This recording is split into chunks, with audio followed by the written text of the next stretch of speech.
Why not? And the tweet. It's assuring me I'm going live. I'll believe it when I see it. Hello!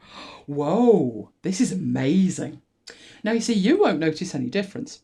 I've got a completely new experience from YouTube at my end. It actually worked, and it worked first time. It's a miracle. Good evening, everybody. In fact, it's better than that. I'm going to have to webcast this. I am really.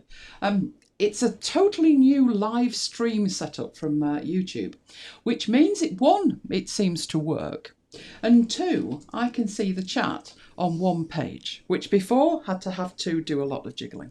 So good evening, everybody. Jonathan, Graham, Jonathan again, Graham again, Deb, hello, Roger, hello. So how are we all? We're rather pleased, aren't we, Mike? We've had a good week. I don't want to ruin this week at MacBites headquarters, but let's just say it's got lots of white fur. And we're very happy. But then we're dog people, so we would be. Right, what I need to do is make sure that everything is working my end. So that's not right for a start. You had fun this week, didn't you, when you were using Zoom?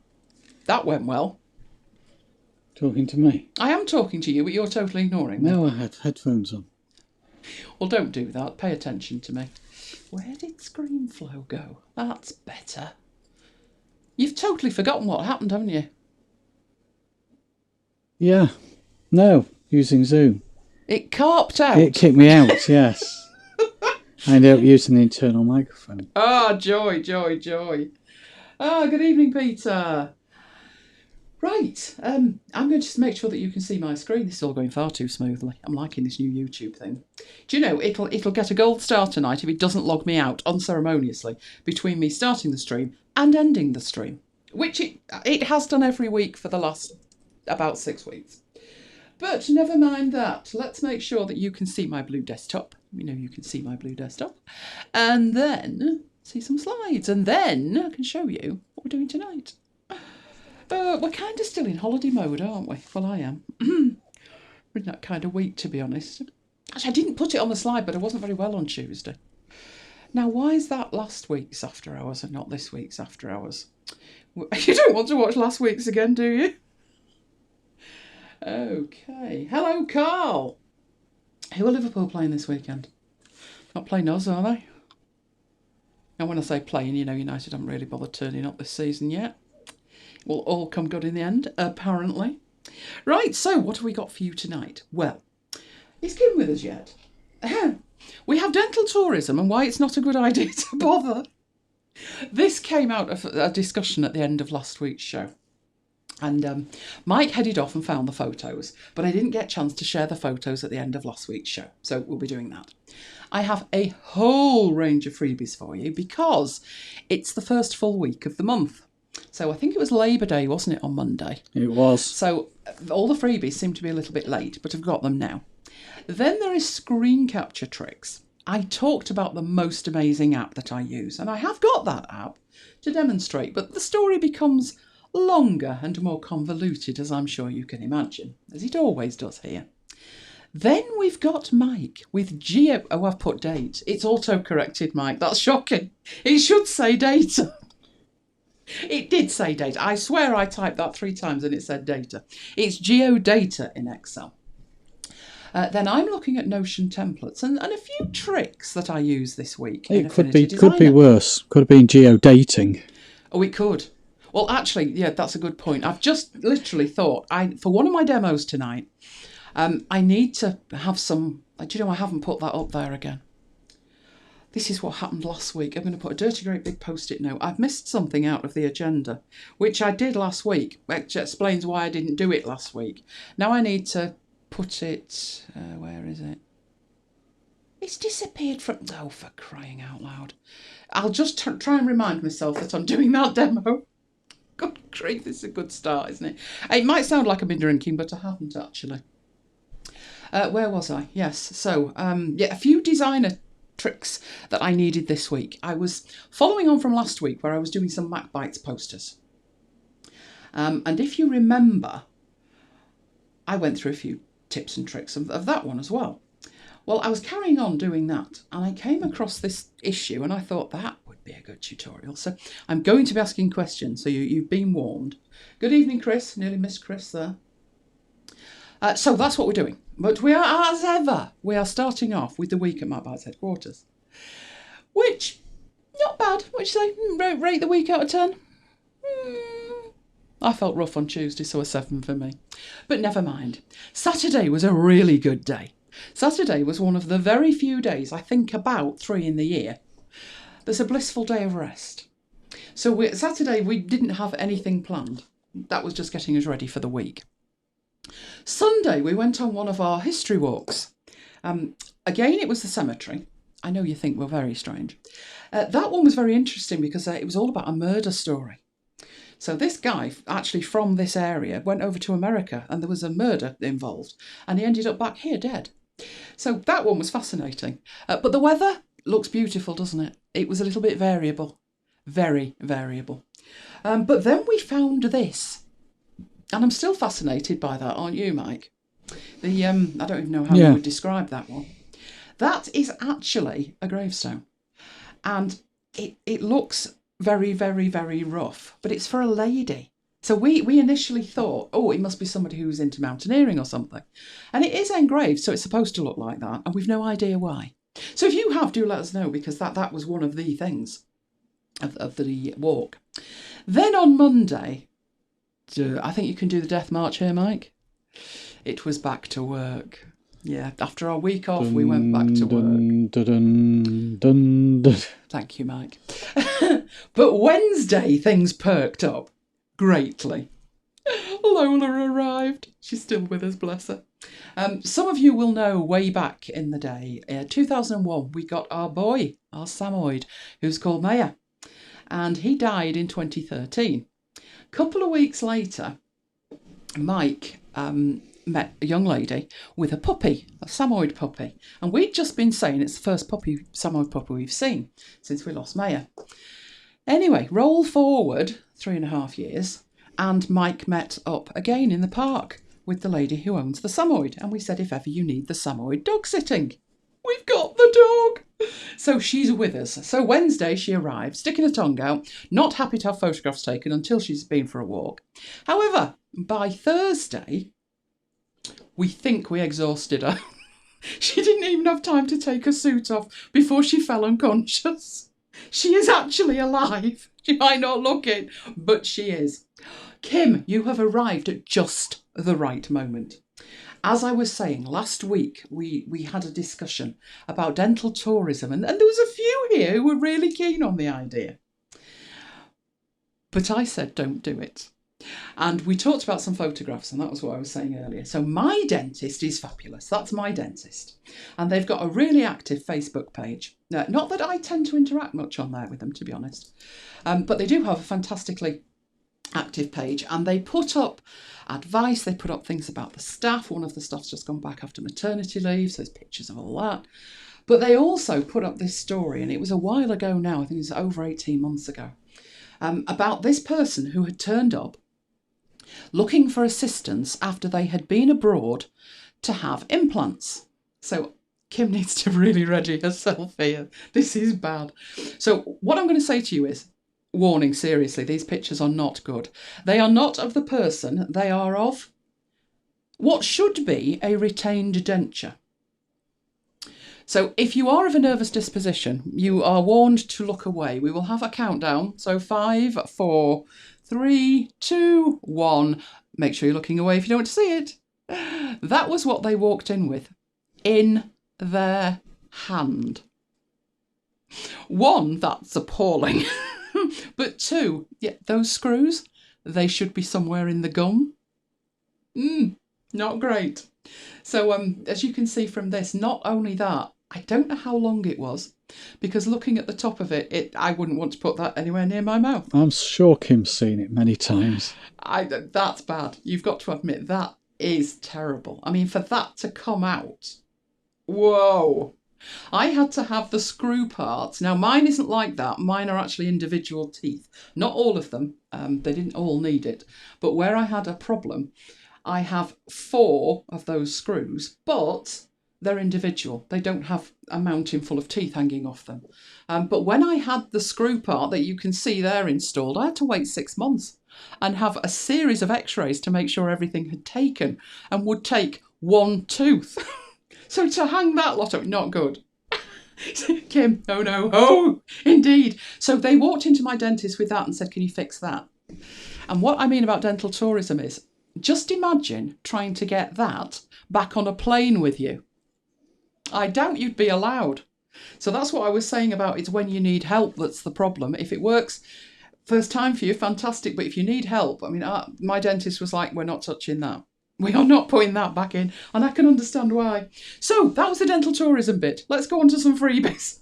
Newbies will be thinking, what on earth? We talk about anything here. We have great fun. Exactly, Peter. Exactly. I always think that. I know I've heard tales of people who have gone to have, and I don't understand the concept of this full stop, what do they call buttock implants? What is all that about? I'm sure in my day people were having liposuction to get rid of it. Now they seem to be pumping it back in. Not sure myself. But to me, healthcare is so important, and the aftercare is more important than anything else, no matter how fantastic the technology is. And I'll dig out a video that Rachel, our adoptive daughter, who is a nurse, her old hospital, put out.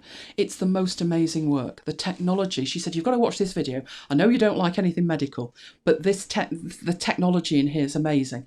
They were using 3D printing to print what would you say? Like a rest, like a stand for a person to lie on who was having spinal surgery. And it had to be, they're in the same position for like 12 hours. And it had to be absolutely spot on. So they heard about this technology, and they weren't actually using it because they were doctors. Because of this 3D printing and all other kind of stuff. We'd all heard of it. Us geeks had all heard about it. But they put together their medical need with this practical, technical technology, fused it together and made the most amazing thing. So they basically rebuilt this lady. It's an amazing video. I will find it. It is too scary, isn't it? It is. I think anything can go wrong no matter where you are, but doing the travel thing on the way back and stuff, and the fact that, you know, if you've gone to have those teeth in particular, that was all done in a day. A day.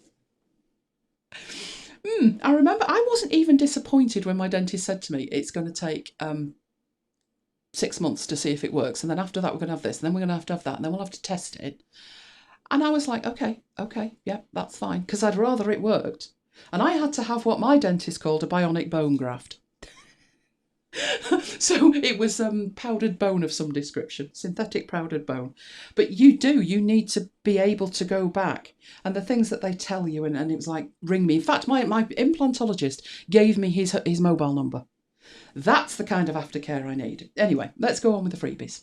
I had a couple of calls asking for details of the freebie I mentioned last week because it was so amazing, which is this Affinity photo editing guide, which is the 32 pages of expert advice. So Mike's got all of the links for this, and it will be going into the chat. So this was the one I found last week. It was all over Twitter, and I thought that looks amazing.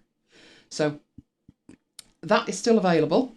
I checked the link today, it's still working, so we'll put that in the chat in case you missed it. I'm glad to hear you'd never do all that in one day. There are bad dentists in the UK, Chris, you're quite right. I've been to most of them. That was my problem. I was terrified of dentists. So when I reached a point, I hadn't been in, Kim, close your ears, about 20 years. I'd looked after my teeth, but that didn't help matters because I had other fundamental problems that weren't going anywhere. And I went to the local one, as you do, and he was an idiot. I was very lucky, but there are bad dentists here as well. I think the best thing you can do with something like that, I think these review sites, while some people have got an axe to grind, the majority of people tend to be very truthful because they want to help other people find somewhere decent to go. I will tell anybody my dentist is amazing. I've actually sent other clients to him. A lady who was absolutely terrified. And I said, you know what, just talk to my guy. And that's the thing. They have a lady in the practice who is the client liaison, and she will talk to you for 4 hours if that's what you need. which I've never had anywhere else. So yes, you can get good, you can get bad. Talk to people. There are a lot of people I found afterwards. I thought there was only me petrified of dentists, but afterwards I found out, no, nearly everybody I knew was. So it's a matter of talking about it and helping people where you can. So I'm happy to do that. Yeah, word of mouth.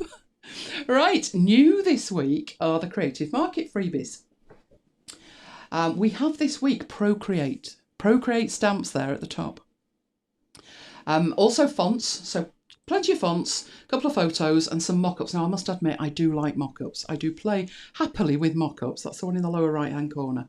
So all of those are available from creativemarket.com/free-goods.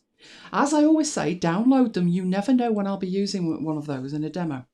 So particularly the Procreate, because I haven't got much in the way of Procreate assets, so I'll be using these when I come to it. Also, it's the beginning of the month, and when it's the beginning of the month, Envato Elements give us a huge range of freebies, 12 to be precise, from across their range. So you've got mock-ups, you've got designs, photos, even audio files. Now, audio files are something I find a nightmare to try and find, because you've got to go off a description of it, but you can't tell if it's the one you're going to want to use until you've actually heard it. But that one does say Happy Family Upbeat, and the nearest I would say to it is, it reminds me of an Apple ad, the little Bing Bongy Apple ads. You've also got their slides, both in PowerPoint and Keynote. Now, you do need an account to download them, but other than that, they are completely free. So it's elements.envato.com/free. I subscribe to it, but you do qualify for those 12 freebies, even if you don't. Oh, I'm loving that, a teddy bear. Oh, Charles, that's amazing. Mine offered to sedate me, but I wanted to be awake. Wanted to be there to play holy heck with him. But, you know, I was very disappointed at the end of it. I did not get a sticker. I always remember when I was a kid, you used to get a sticker that said, I've been brave at the dentist today. Didn't get one. Yes, most annoyed given the bill. Right, next, not quite a freebie, but certainly something that's on at 50%, which is Amadine. You may remember in After Hours 26, which is over 3 months ago now, we looked at a new app from Beelight. And it's a vector app, so it's sort of a competitor to Affinity Designer, but it was very good in terms of the snapping. We all loved the snapping in it. Well, it was £20. It's available on the App Store or direct from Beelight, but at the moment, it is available half price. That's via Mighty Deals. So Mighty Deals is a site where they have a whole range of deals available for you, but they also have that range of deals. They're adding to it all of the time. So at the bottom, you can see it says ends in 4 days. Sometimes they do. Sometimes they come on again, but I wouldn't risk it. So if it was something that you wanted, I would dive in and get it. So if you wanted Amadine at half price, now is the time to move. So Michael put the chat, oh, he's already put the link in for it. Good man, good man.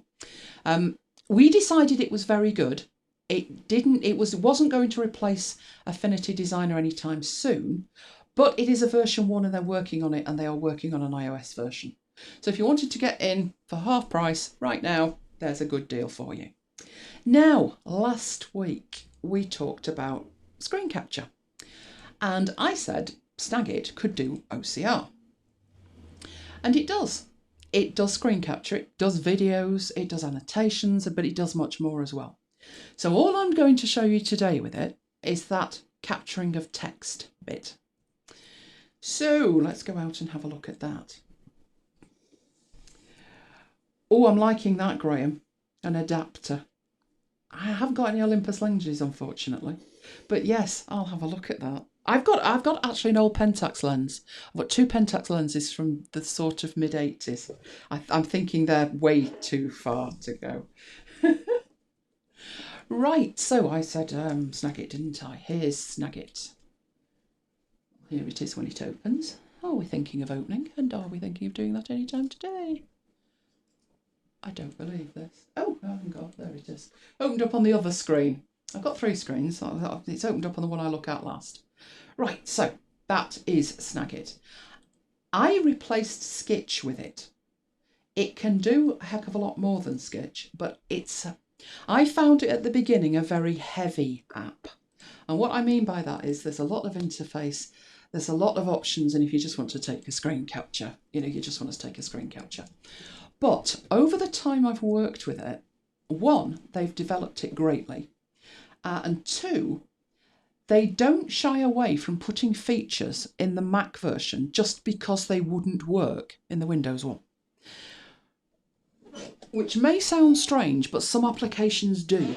So that tray that you see at the bottom there with the previous captures in, you can on this version drag them out. So if I make room so we can see the desktop, you can literally just drag and drop these out or drag and drop them into another application. And I've always found that amazingly convenient. That wasn't there the last time I looked at the Windows version. I couldn't believe it.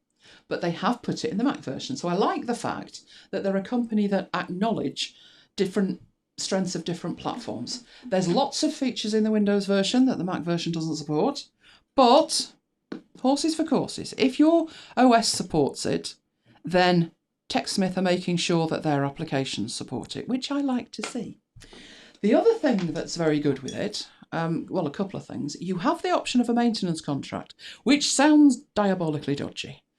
I went for it. I didn't actually go with it with Snagit yet. I did with Camtasia. But what it will enable you to do is basically you're spreading the cost. For Snagit, it was something like £12 for a year.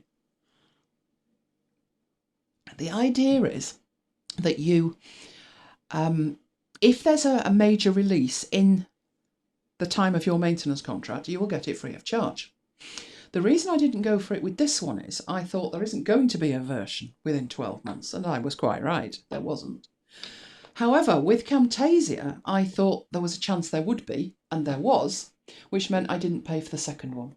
So my maintenance contract the price would equal the full version after 2 years. But within 2 years, you're likely to get 2 versions. So I actually think that's a benefit. The next time Snagit bring out a new version, I'll probably go for the maintenance on it as well. But the other thing is they do keep adding features to it that are incredibly strong features. It's a little bit tricky to demonstrate, to be honest. Let's see if I can see it from up here. What I've got in here is the control center for Snagit. This is what makes it the most powerful capture for me. You can configure presets in here. So halfway down, you can see there, presets. These are the presets that you see down here. So I've got 5 presets set up. The reason that's so useful is sometimes I want to take a capture. I want to capture something on the screen and I want to work with it straight away. And that's what this one does, image. Just capture me an image. But sometimes I want to take screen captures and deal with them all later. So sometimes I'm working through a process. Well, when you grab a capture in Snagit, it brings it back to the front. So let's have a look at that. I've closed it down completely. Let's get Firefox up. And there's my blog, that'll do. So let's say I just want to take a capture of that bit in the middle. The shortcut key, you would probably find confusing, but you get used to it. It can be whatever you want, but I've made it Command, Option, Shift and C. And that will let me capture like that. So I can draw around it, I can capture the screen, and then what happens is Snagit comes back automatically. Which, if you want to work with that straight away, so if I wanted to annotate this in some kind of way, then it's great that I can do that straight away. But sometimes I don't. Sometimes I want to take a series of captures, and that would be very annoying. So let's just quit that. And let's say I want to take some pictures, some screenshots of each individual bit here. So I'll go back to that bit there. But this time I don't want to see Snagit appear. So different shortcut that I've configured. Command, Option, Shift and X. Looks exactly the same. Functionally, it is exactly the same. It's going to take a screen capture. But Snagit, you'll notice, is nowhere to be seen. So it's capturing all right, it's capturing in the background. And for something like this, where I want to go through 3, 4, 5, 15 steps, however many captures I want to make before I start working with them, that's incredibly useful. So while I said it's a heavy app, what I meant was it's got lots of features. As long as you make those features work for you, that's absolutely fine. So now I can bring it back, and it should have all of those captures that I've made in the little tray at the bottom, and there they are, reading them all in. So it works backwards through the captures I've just taken, and that was the one that I took that was automatic. Now, the feature I was going to show you was the fact that you can, in this version, not in previous versions, but in this version, there's a few things that you can do that I've not seen in any other screen capture app. So let's have a look at that one. One thing you can do is simplify. Now that might sound a bit odd, but imagine that you're trying to do a tutorial about this, about mighty deals. Issue you've got is that deal might go off, but the rest of the stuff, where the featured deals are, where the all deals, where the free deals, you know, all of that would be the same. So if I hit simplify, I can come in here and I can actually start to simplify the whole thing. So I could draw around that, for instance. I could start drawing round elements.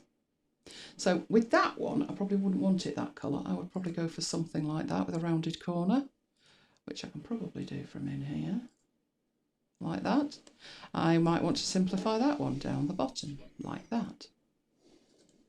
There we go. So it's just a really good way of simplifying a capture to make it look like, in fact, even if, let's take your menus up here. If your menus up here, let's make it bigger, may change in the development, then what you could do is choose a colour for that and actually indicate that there are menu items up there, but not actually say what they are. So as you zoom out of that, there we go. Just handy if you've got a use for that, but we're looking at grabbing text. Now back up here, in fact, I'll close that down and I will find some text to grab. We'll grab that text, although we could copy it, never mind. We go back to up here to these pre-configured presets you can have. I have got one called grab text. You'll notice that the shortcut key is the same three modifiers. So it's Command, Option and Shift, and T for text. So what that enables me to do is not just say to Snagit, capture the whole thing and then bring it back to the front for me, which is the default. I can say capture it and don't come back to the front, or I can say just capture the text. So let's have a look at that one. You're talking to me about dogs, I'm going to lose the plot. I love all dogs, don't I, Mike? Right, I was doing Command, Option, Shift and T because although, again, it looks identical, I just want the text. So I will draw around that text. I know I can copy and paste it, but there's sometimes that I can't, like dialog boxes. So I've drawn around it, it will bring it in, and you'll notice straight away it goes into capture mode. And there it is, and that is absolutely perfect by the look of it. You can make it plain text, or you can actually have it as the format was, but probably plain text would be most useful. And at that point, I don't even need to go in here and select it, but you may find there's a spelling mistake, or maybe you just want to change it some way like that. And then copy all, and then you can paste it wherever you like. So let's go into Sublime and paste. There we go. No, we don't want that. So that's capturing text. So it's most useful in dialog boxes or interfaces. So let's find something with an interface. What have I got running with an interface? I've got Firefox. Do we have? We don't really, do we? But there's bits there that I definitely could not capture the text of. I know this is a particularly small example. When I've used this in anger, it's been in a dialog box with an error message in it that's huge, absolutely huge. And I've got to capture that, the text of that, to put it in an email to send it to support. Yes, I've captured a screenshot of it, but I can't upload that. So that's when I use it. So Let's do the magic command again. And this time, just draw around that name up there. Let's see how it copes with white on black. Not bad at all. So that wasn't copy and pasteable. I would have to have captured it or retyped it. And again, all you need to do is copy all, paste it wherever you like, close that, back into Sublime, and paste. And there you go. So just one of the things that Snagit does very, very well. Obviously, you can tell from that interface, it does a whole lot more than that. And it does. I'll admit, when I got it, Mike was like, it's brilliant. I've used it on Windows. And I'm more like, yeah, it's okay, but I like Sketch. But knowing that Sketch is on the cusp, it's on the edge, that's why I decided to take Snagit more seriously. Just notice it's a small I as well, Mike. Right, so that was one thing in Snagit. But the one I was eulogising about was Napkin. Napkin actually won Best App of the Year a few years ago in the App Store. It's screen capture, but with a twist. And the twist is, instead of focusing you on the actual screen capture that you've taken, it doesn't. It gives you a canvas on which to work. So when you open it, you have the white background and you can capture to it, as you can see. But what you've got there is 3 individual photos. The annotations are added in Napkin, and the arrows and the text. So it's all the rest of it is added in Napkin. You can put the borders on it. It's brilliant. Fantastic. These are the screenshots that they had in the App Store, which is giving you ideas of how to use it. So somebody's taken a screenshot there and they've noticed that that doesn't line up. So they're putting in a bug report. I loved it. I used it most for this kind of thing where there's 3 steps. And yes, I could do it in something like Step Shot Guides or Clarify back in the day, but it was sometimes just easy with 3 steps to just say, click there, do this, point, that, done.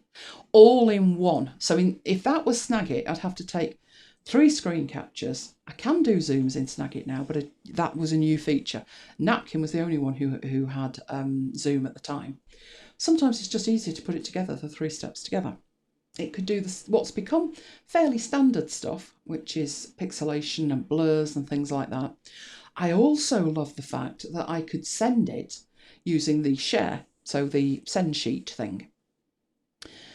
Now, you'll notice, or you may have noticed, I was using the past tense there.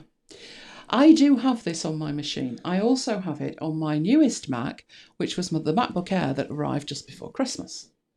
But obviously, once you've got it installed and you've done the updates, you don't automatically go looking for it again, do you? But you do if you're going to do a demo of it. I'm bereft. I typed in napkin and hoped to heck I'd spelt it wrong, but apparently not. It's not available in my country or region, so I went around and had a look at other countries and regions, and guess what? Not available there either. Not pleased. Not pleased at all. So I could demonstrate it for you, but if I did and you wanted to buy it and you wouldn't be able to buy it, you'd be rather annoyed. I'm rather annoyed and I actually own it. So what I did was I put in a support ticket to the developers and I am waiting to hear back. So if and when I hear back, I will let you know the state of play with it. It's not looking good. I'll go as far as that at the moment. It's not looking good. I am quickly having shifted through my email. I have not had a reply yet. See you next time, Chris. So what I decided to do instead was have a look at all the other capture utilities I use and let's have a look at some of those that you might find useful. So the first one of those is called ScreenToLayers, and I got this one not long ago. I think it was on offer. You may remember a few shows back we looked at Photos Revive. And Photos Revive was the one that let us put pins on a photo and then apply a colour to that area. And it didn't do a bad job of colorizing black and white images. Well, this app, ScreenToLayers, is from the same developer. It takes screen captures just like anything else takes screen captures, but they are editable screen captures. And by editable, I don't just mean annotations. I mean editable, which I will show you. Clues in the name if you think about it. ScreenToLayers. Right, so I need to open that up first, which is ScreenToLayers. And there it is. It is up there. And that's how you work with it through there. Now, you do have some preferences, which helpfully open on the other screen. There we are. So you can have it launch on startup, which I don't. You can merge multiple screens when you've captured it and all of the rest of the things you see here. I haven't bothered myself putting shortcut keys because 99% of the screenshots I take are individual, and I wouldn't really particularly want to edit things out in the way that this would let me. But I have quite a few installed, Peter, I'll be honest. Shall we have a look? Shall we have a look how many I've got? Let's open that up and have a look. There's my apps folder, and what does it say? 436. There you go, 436. Wow, but in my defence, look how many versions of Wirecast there are. What have we got there? 6 versions of Wirecast. You'll notice 6 versions of Wirecast sounds like 20 years worth of work, but no, that only goes back to 2017. But quite a few, quite a few. But each one does what sounds like a similar job or even exactly the same job, but in a slightly different way, and different enough to be useful. That's the key. Different enough to be useful. I don't just go for different because they are different. You can, Deb, you're right. You can drag and drop from the film photo strip and it will add it to the canvas. So you could extend the canvas in that way. I have done that actually, but not often. But what I do with it is I will take multiple captures and glue them together, or I'll take multiple captures and I will then doctor one of the captures, and you can do all of that in Snagit. I'll put that down for another demo. Doctoring captures in Snagit. I'm actually putting that. Right, let's got that one. So I didn't bother with the record shortcut because if I'm going to want to take a screenshot with this app, it'll be a one-off. So I didn't bother with the shortcuts. But if I found myself doing it repeatedly for a particular job, then I would. Then you've got your export options, whether you want to open them after export, open the folder, whatever you want to do with it, and where it's going to save it to. Now, we could have it open Photoshop files. That would probably open Photoshop. But we could have it open the folder. That would help me find it, because the folder, not a helpful location. So very few preferences to worry about. But what I'm going to do is, this is what it opens when it starts, which you can obviously get rid of. That explains to you how it actually works. But we're not particularly concerned about that. I am, however, going to leave it there. There is a reason why. So I'll bring this on as well and make sure we can see half of that and half of that. And let's bring that apps folder back as well, but we'll make it much smaller. So Peter can continue to laugh his little socks off about how many apps there are. I should aim for 500, shouldn't I? You know, I'm sure I pared that down to about 300 and odd. But 2 versions to transmit there as well. And half a dozen tweetbots. But that's a different story. So I want to take a screenshot of this. Now you can choose first of all to capture the screen or capture it with a delay. Now that would enable you to maybe bring a menu up or something like that. You can then inspect the screen layers, open the export and all of that. So I'm going to leave that while we actually take one. Let's capture the screen. So just go away and capture the screen. Now you may have heard that, it made a little camera sound. I should probably take this down lest it starts screaming. And up here it's having a think about it. So that's its processing. And it's done. So it will open up the folder somewhere, so it said. Promised anyway, there it is. So it's put it actually in the pictures folder in Screens to Layers, and there is the screenshot it's taken. Now, obviously there's a huge difference here between your average screenshot and this screenshot. For a start, it's 292 meg, and that's why it took quite a while to capture. This is a retina screen, it's running at 1600 by 900, so you can double that. That'd be 3200 by 1800 pixels, and it's jiggling with. So I'll double click this. You can see it says over here, kind Adobe Photoshop file. Now, obviously I've got Photoshop, so technically speaking, that would open Photoshop, depending on what mood it's in. Might not have it for that much longer though, renewal's due. Yeah, reading it, thinking about it. And it's got the whole screen. In fact, it's got all of them, hasn't it? What on earth's it done here? It's taken everything and put them in dreadfully the wrong place. So what we're looking at here, this bit over here, I will just draw around it. Let's get the zoom to that bit is my right-hand screen. And what you're looking at there, the app, is Wirecast. That's how we broadcast. This bit over here, that is Audio Hijack. And that's my audio and Mike's audio and spare audio, you name it, it's there. So I don't particularly want that, but this bit in the middle here, that's mine. That's the bit I'm trying to look at. But if you look over here in your layers, you've got all kinds of things, including Firefox on its own. So we could actually toggle Firefox off. So if I zoom in on that bit in the middle there, and it's done all kinds of things with Audio Hijack. So let's get rid of Audio Hijack. That's looking a bit better. We could get rid of a Finder window if we could find it. Was that Finder window? No, that was the top of there. Finder. Let's get rid of all of the Finder windows. Turn those off. Default folder. Want that off as well. That's another Finder window, I'm sure. Finder. There we go. Oh, that's that one. That actually was the one we wanted. That was the apps folder. So yes, you might say it's Finder, but it's actually the apps folder. So we can even rename that. What I'm trying to get rid of is that one at the back. So there's another one somewhere, isn't there? You're hiding from me. I don't know which window that is. Are you that one? No, that's the top one. You're lying to me. But the point of this is you can capture this and turn things on and off. So if you need something on the screen while you're doing what it is you're doing, but you need to take a screen capture, you've got a problem. You'd have to mask it out later. But with this application, you can just turn them on and off. So let's turn off Notion. And there it is. There's that Finder window I'm trying to get rid of. The minute I stop looking, it appears.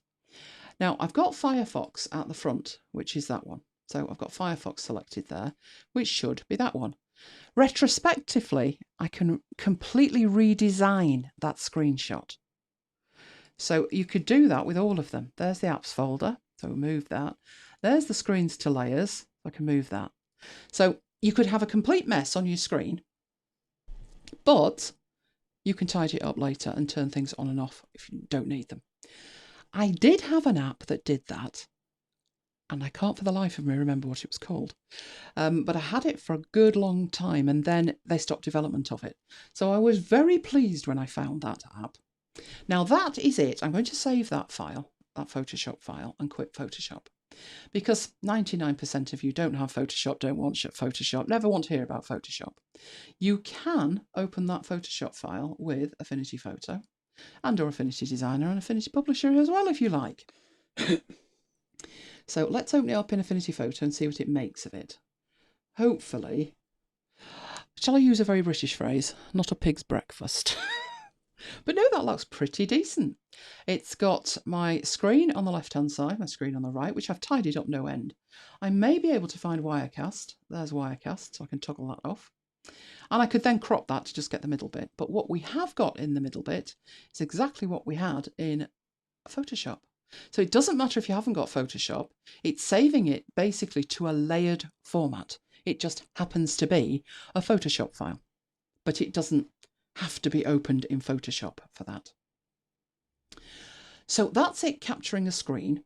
You can go to the nth level with this. I think, like I've got drop zone things up here that we're not actually seeing because they're usually in the menu bar at the top. I think it's struggling with my menu bar because you may notice this little chap in the top there. That's Bartender. Bartender lets me hide all my apps because I've obviously got hundreds and thousands of them running. So I think because some are hidden, it's struggling with that. Bartender's a fabulous app. Right, so we captured that. So let's come out of there. We won't save that one. And we'll go into something else. Right, I'm going to lose that now. Not interested in this anymore. We have another toy.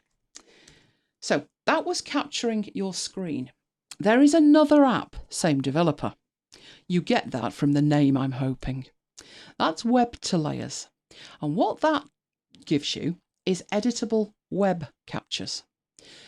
Now, I found with this, it takes a little bit longer. So I'm going to head off and basically get on and do it, and then talk about what it's actually doing. So over here, I'm going to go to My Text Setup. It's just a little bit of a shorter page. Oh, which is where I am right now. Wave to the computers. So that's what I used to have. That's why I got a bigger desk. Bigger desk. About twice the size. That was when I only had 2 monitors as well, Mike. Those were the days. Couldn't do. Mike, when I say 2 monitors, you'll see the extra laptops hanging off the end and the 13,000 iOS devices. That was a long time ago. That's our studio, but again, that needs updating. So I'm going to try and capture that page in its entirety. Now, you know that I can already do that, or I'm hoping you already know that I can do that, because I demonstrated this with Snagit. So Snagit will let you, even in Firefox, which is where I am now. So let's put that down there, and we will do a capture. I'm hovering over it, and it gives me this at the end. So I'll click on that, and then I will scroll the page myself. It does it automatically in Chrome, but I will do that, then stop it, and it will have captured the entire page. How well it will have captured the entire page depends on how well I scrolled it, which might not be very well at all. But no, that did a reasonable job. Not bad, not bad. But that's not editable. I can annotate it, I can put squares on it, I can blur things, but I can't just grab part of it and use it. So that's where this app comes in, which is WebToLayers. So this one does have an interface. What we're after doing is copying that and putting it in the app and navigating to it. Now, before you take your capture, there's things to think about, but I'm just going to capture it. On the basis, it's going to take a couple of seconds to have a think about it. So I'm just going to make a choice as to how I capture it, and I'd like it captured as a PSD, which is a Photoshop file. So it will now go away and have a rare old think about that. I'll put it on the desktop. So it's capturing. But things to think about in here are what that page looks like in the browser, because obviously that browser is not Safari, it's not Chrome, it's not Firefox, it's just an inbuilt browser inside the app. Because of that, over here on the right hand side, you have a menu which will let you choose custom user agents.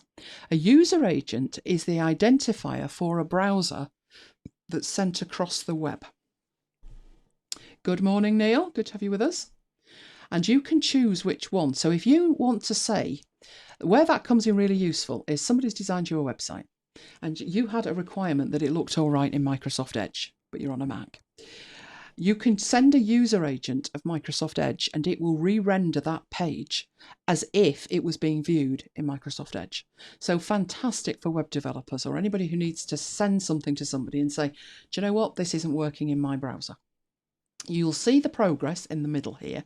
So there's 131 different items that it's processing.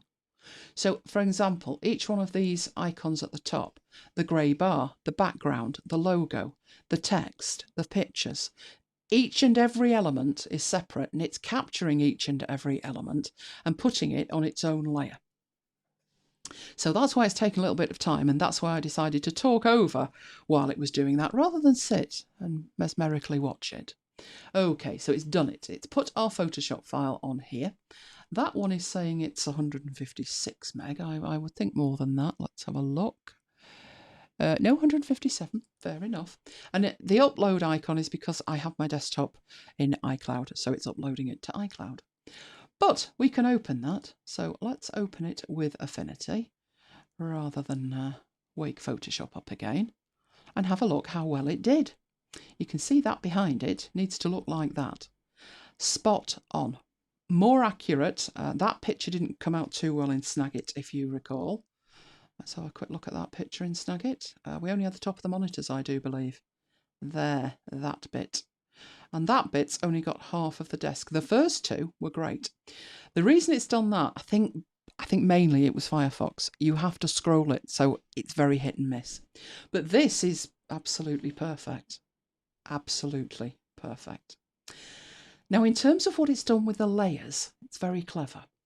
It's got here page template default page, and when I hover over it, it's got all this text in it. What on earth's that? They're the CSS styles that have come from the website. If I turn that off, it's the background. So it doesn't actually look like it makes much difference, but it's the background of it. But that bit there says div, D-I-V. That's because it's a division of the page, but you can open that and then you get the social icons at the top. So if you wanted to capture but to turn those off, you can do. If you just didn't want the Google Plus anymore, because while I've got an account, that's because I'm on Enterprise and basically it's dead. So you could turn that off at individual level. And then I've got another div which says pixels, which is the colour behind it. Obviously, this means you've got a benefit here. What say you were thinking of redoing your site and you were thinking, I wonder what that would look like in a different colour. Well, you will be able to do that here. You'll be able to choose a colour. Shall we go for something? I wonder what it would look like in lurid pink. Not good. But that's the kind of thing you could do with this. In fact, you could even be cleverer with it. You could, in the layers, Command and J to duplicate, and then toggle on and off and see which you prefer. So it could be used as just taking a screenshot, but it could also be used as a mock-up tool. So it has multi-purposes to it. You also have in here the ability to get to, that's well, you've done the icons. The container is the majority of the page. There's the image at the top. You can see it's got the blue edge and the crosses are because it's locked, which is that lock there. But I can turn that lock off if I wanted to see, for example, what that would look like if it was bigger. So it's very good to take a picture of your own site and then play what if with it. If you want to lock that again, just put the lock on it. Right, then we've got the div, which is at the top, which has got our navigation in it, including our little thing at the end, magnifying glass. But if you wanted to see, what would it look like if the navigation was a different colour, it drills down to those levels, home, about me, presentations, the whole thing. You've got the header area, which is the full area at the top. Then it's got another div, and that div is the main content div. We open that up and again you can work down. That there is the inner text, so that's all the text in there. Turn that off. Within that you've got paragraphs of text, headings, so that's the My Office heading, and there's the first image there. So you could actually use that to extract that image. There's the second image, which is that one there. You can see it highlighted with the blue. Somewhere down here, I think that's the last one.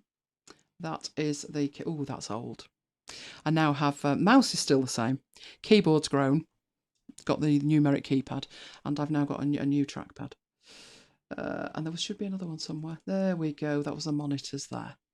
That's changed as well. We've changed the microphones. The monitors disappeared over the other side. Those headphones died years ago, sadly. They were great, but they were plastic and they died. So we've got all of that. So you could play with the font, change the colour, anything you want to do with it, just to try it out rather than do it on the website first. Or from in here, you could make any changes that you want. So let's say the client said, I'm pretty confident I do actually want that to be pink for whatever the reason. You can do that and then export it. So go to the export. At the moment, it's a Photoshop file. Now let's have a look. That would be 5 meg. What would this one be? 5 and a bit, about the same. So we'll send it out as a PNG. We'll put it on the desktop there with that one. This one's the studio, isn't it? No, actually, it's my setup. My tech.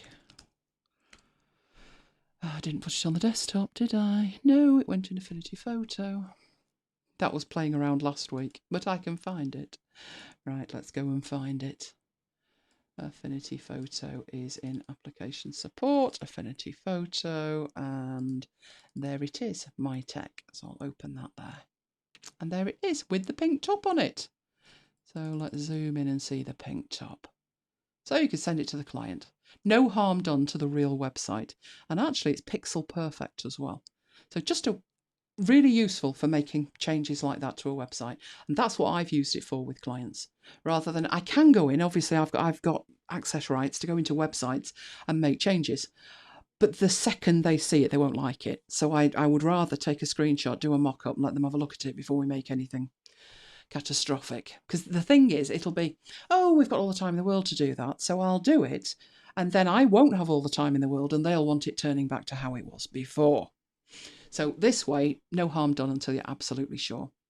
In here, as I said, you can change a user agent. So there's a common user agent, but if you've got maybe an in-house browser that restricts access, so maybe you're at a school and you've got a dedicated browser that automatically filters out filth, without getting more detailed as to what filth might be, then you can use a custom agent, or you can use one of these. One of the more useful things as well is to edit the page size. So in here, you can use a custom window size, custom size altogether. You can use the infinite height or flip the thing, but you've also got most used page sizes, which could be in here. Do you remember when sites used to say best viewed in Internet Explorer 800 by 600 or even worse? Well, you can set these up for what they would look like at that size, but you can also pick an Apple device. So if I wanted to know what this looked like on an iPhone XS 10, or whatever that is, that thing there, then it would show me. It would take the capture. Well, it would let me capture it so I could see what it looked like. That's what it would look like on that particular phone. What would it look like? Let's go back in. Apple devices. What would it look like on an old iPhone? Oh, an iPod Touch. Let's have a look on an iPod Touch. It would be much narrower on an iPod Touch and the graphics would be smaller. So it just gives you an idea what that would look like. Exactly, Greg, that's the thing. No websites were harmed or tinkered with in any way. Because if I'd changed that brownie colour to pink and I hadn't made a note of what the brown was, then I'd need a screenshot to go and pick the brown colour. It'd be a nightmare. So I don't bother. I just give them a mock-up and say, when we're happy with it, then we'll make some changes. So to be able to see what that looks like and make captures of it is so useful. Now, Mike could do me a favour here, because one thing that annoys me in the App Store, if I go to the App Store to try and show you those apps, so that one is WebToLayers. Once I've bought it, I can't see the price. It's so annoying. But I've got a sneaking suspicion one of them's free. So that's exciting, isn't it? Let's go and have a look at Firefox and let's paste that. This is the rigmarole you've got to go through to go and see the price. That one's free. It does say in-app purchases, doesn't it? Offers in-app purchases. I recall getting this totally for free in an offer somewhere. WebToLayers is free. WebToLayers, no, according to this, there's in-app purchases, Mike. Oh yeah, there is. Yeah, I think Free, the other but one with might in-app be free. purchases. They're both free to try. I think this one, it should tell you, shouldn't it? It says free down here. But I do, but this is my problem with it. So ScreenToLayers is free. where the heck? Here we go. So you can unlock that one for $8.99, but it is doing a heck of a lot. I think they had a deal on, which is how I ended up with it, where this was like $1.99.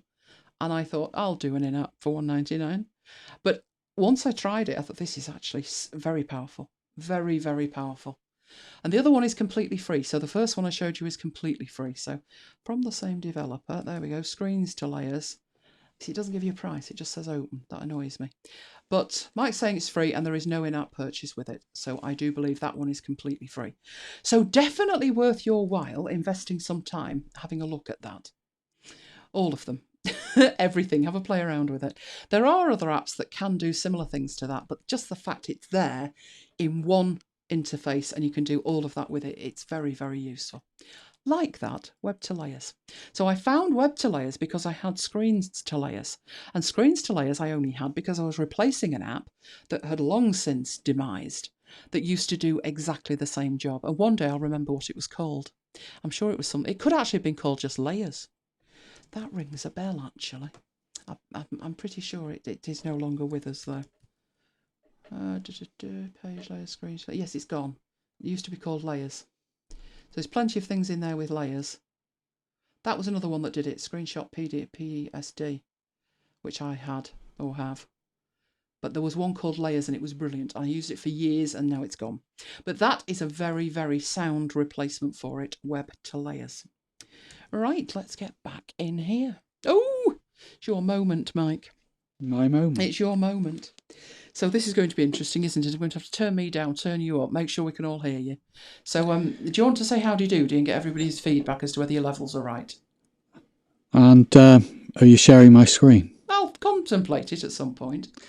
Right, I need to go in here to do Mary had a little lamb, and can you hear me? That was my sound test. There's Mike. Whee! Logging in now. Now would not be a good time for the screen reflector thingy.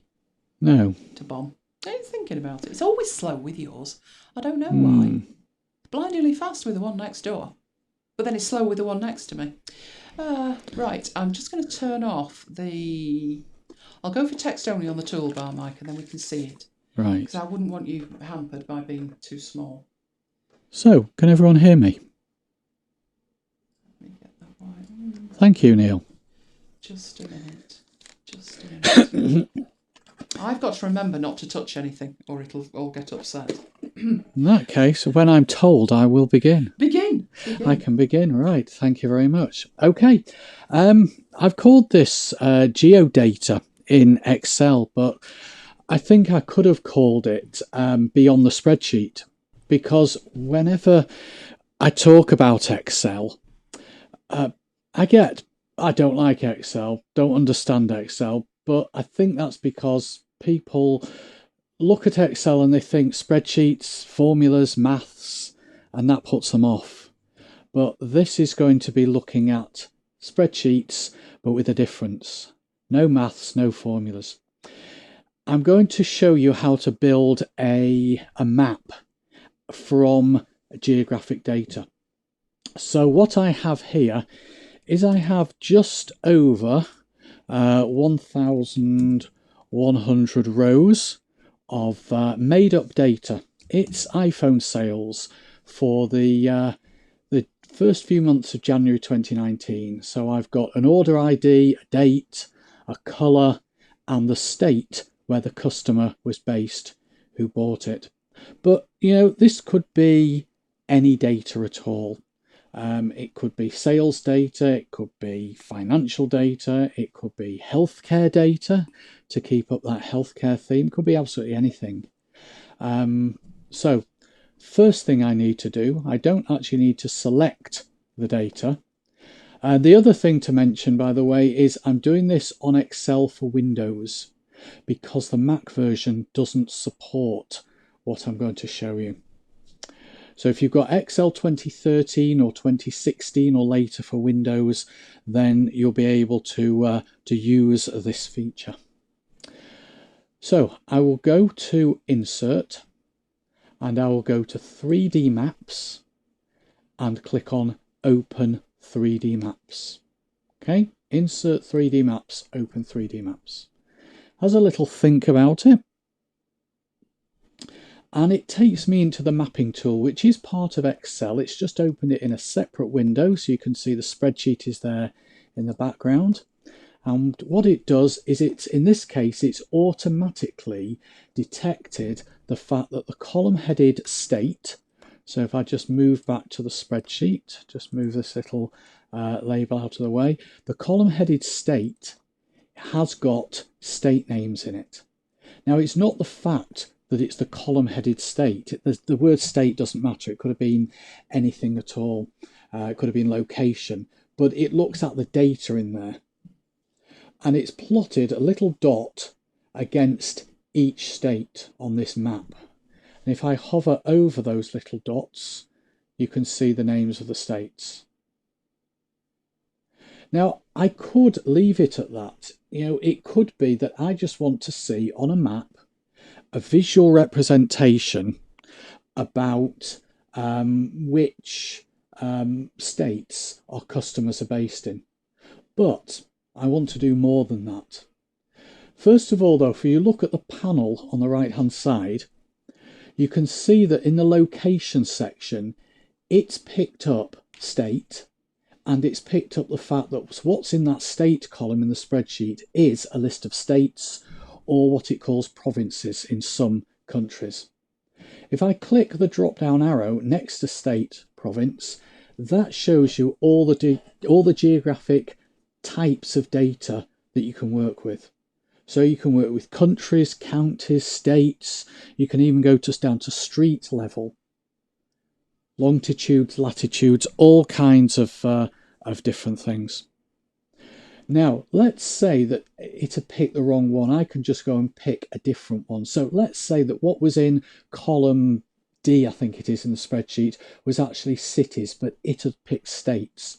Then I'd just go and select city.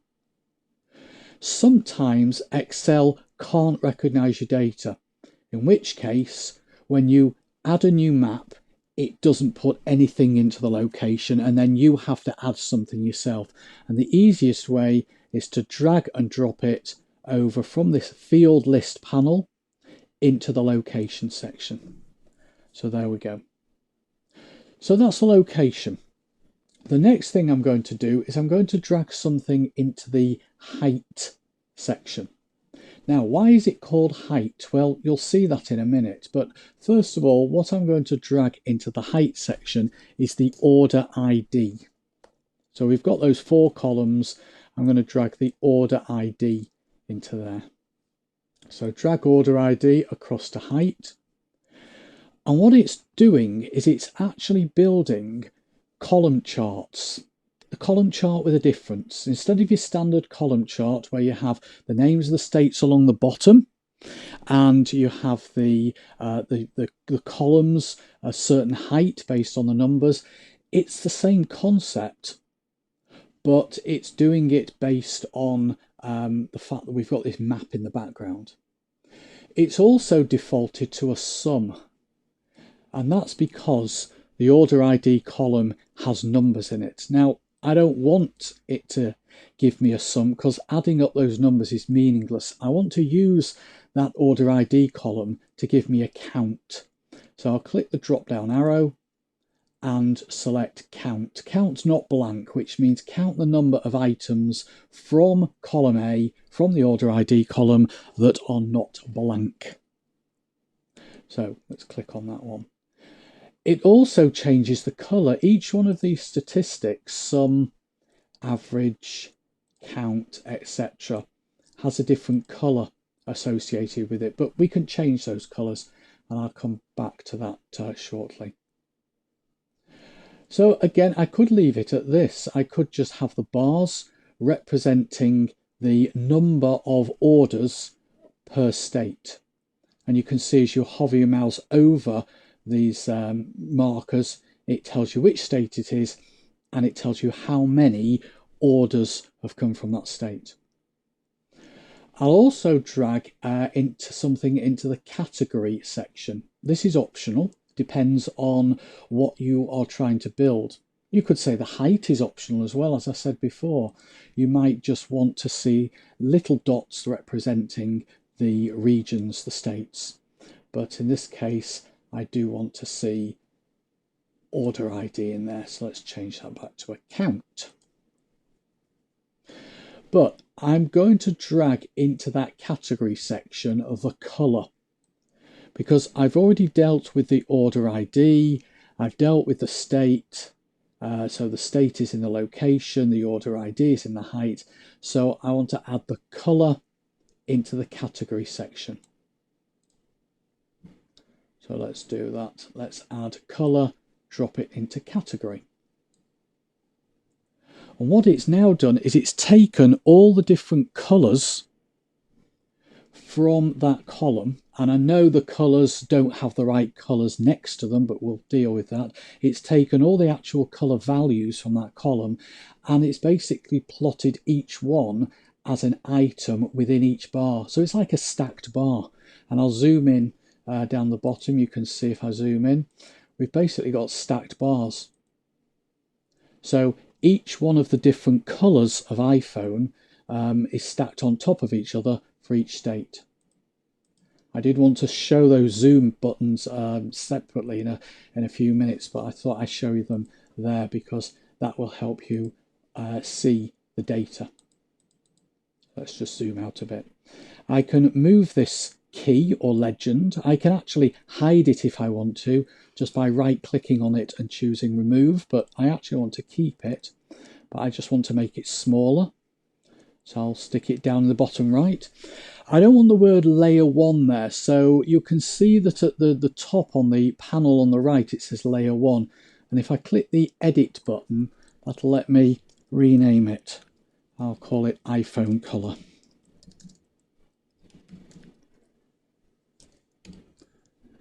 I need to make that a bit bigger now. There we go. And I'll close the field list now. I don't really need that. Let's change a couple of the colours. I'm not going to change all 7 of them because, you know, once you've got the one concept, you'll get the rest. So I need to go to the layer options, open that up, and for black, I'll change that to black. For blue, I'll change that to blue. For yellow, I'll change that to yellow, and so on and so on. So you can see, 1, it's changing it in this panel here, but 2, it's actually changing it on the map itself. Now, whilst we're in the layer options, I can change the height of all the columns. I can change the thickness of all the columns. I can change the opacity. I'll keep that as 100%. So let's close up those layer options. There's a button on the toolbar at the top that says Map Labels. So if I click it, it now adds in some labels. Click it again, takes them away. So it's a toggle. You can also flatten the map. So instead of having a globe, which is the default, I can make it a 2-dimensional map.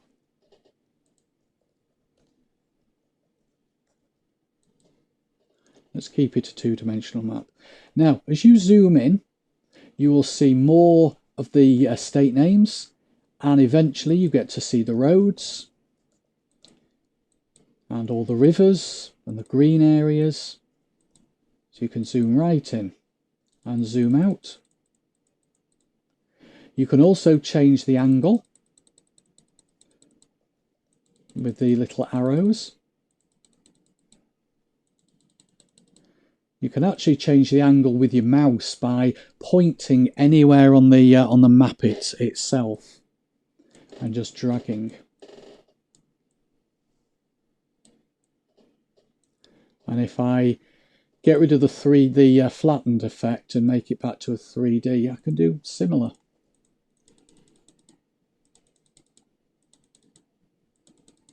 I think I'll leave it as a flat map for this one.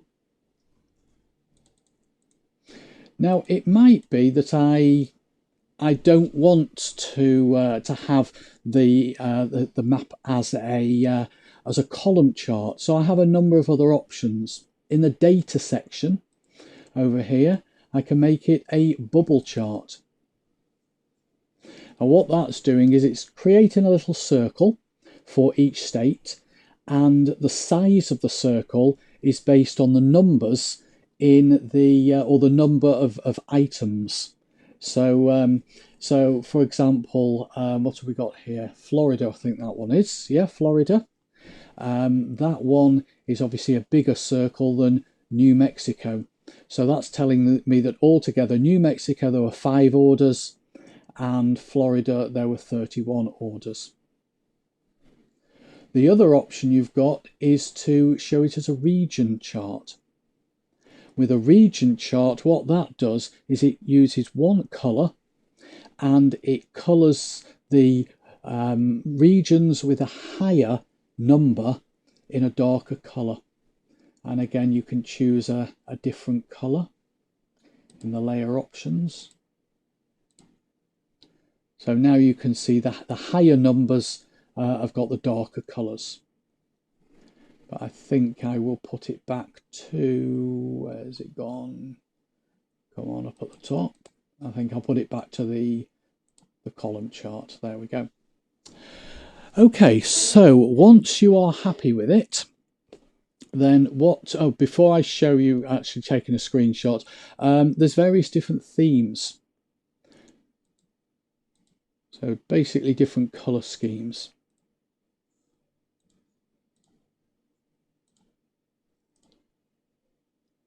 I'm going to stick it back to that one. Once you're happy with it, you want to take a screenshot. One thing you could do is use the snipping tool or Snagit.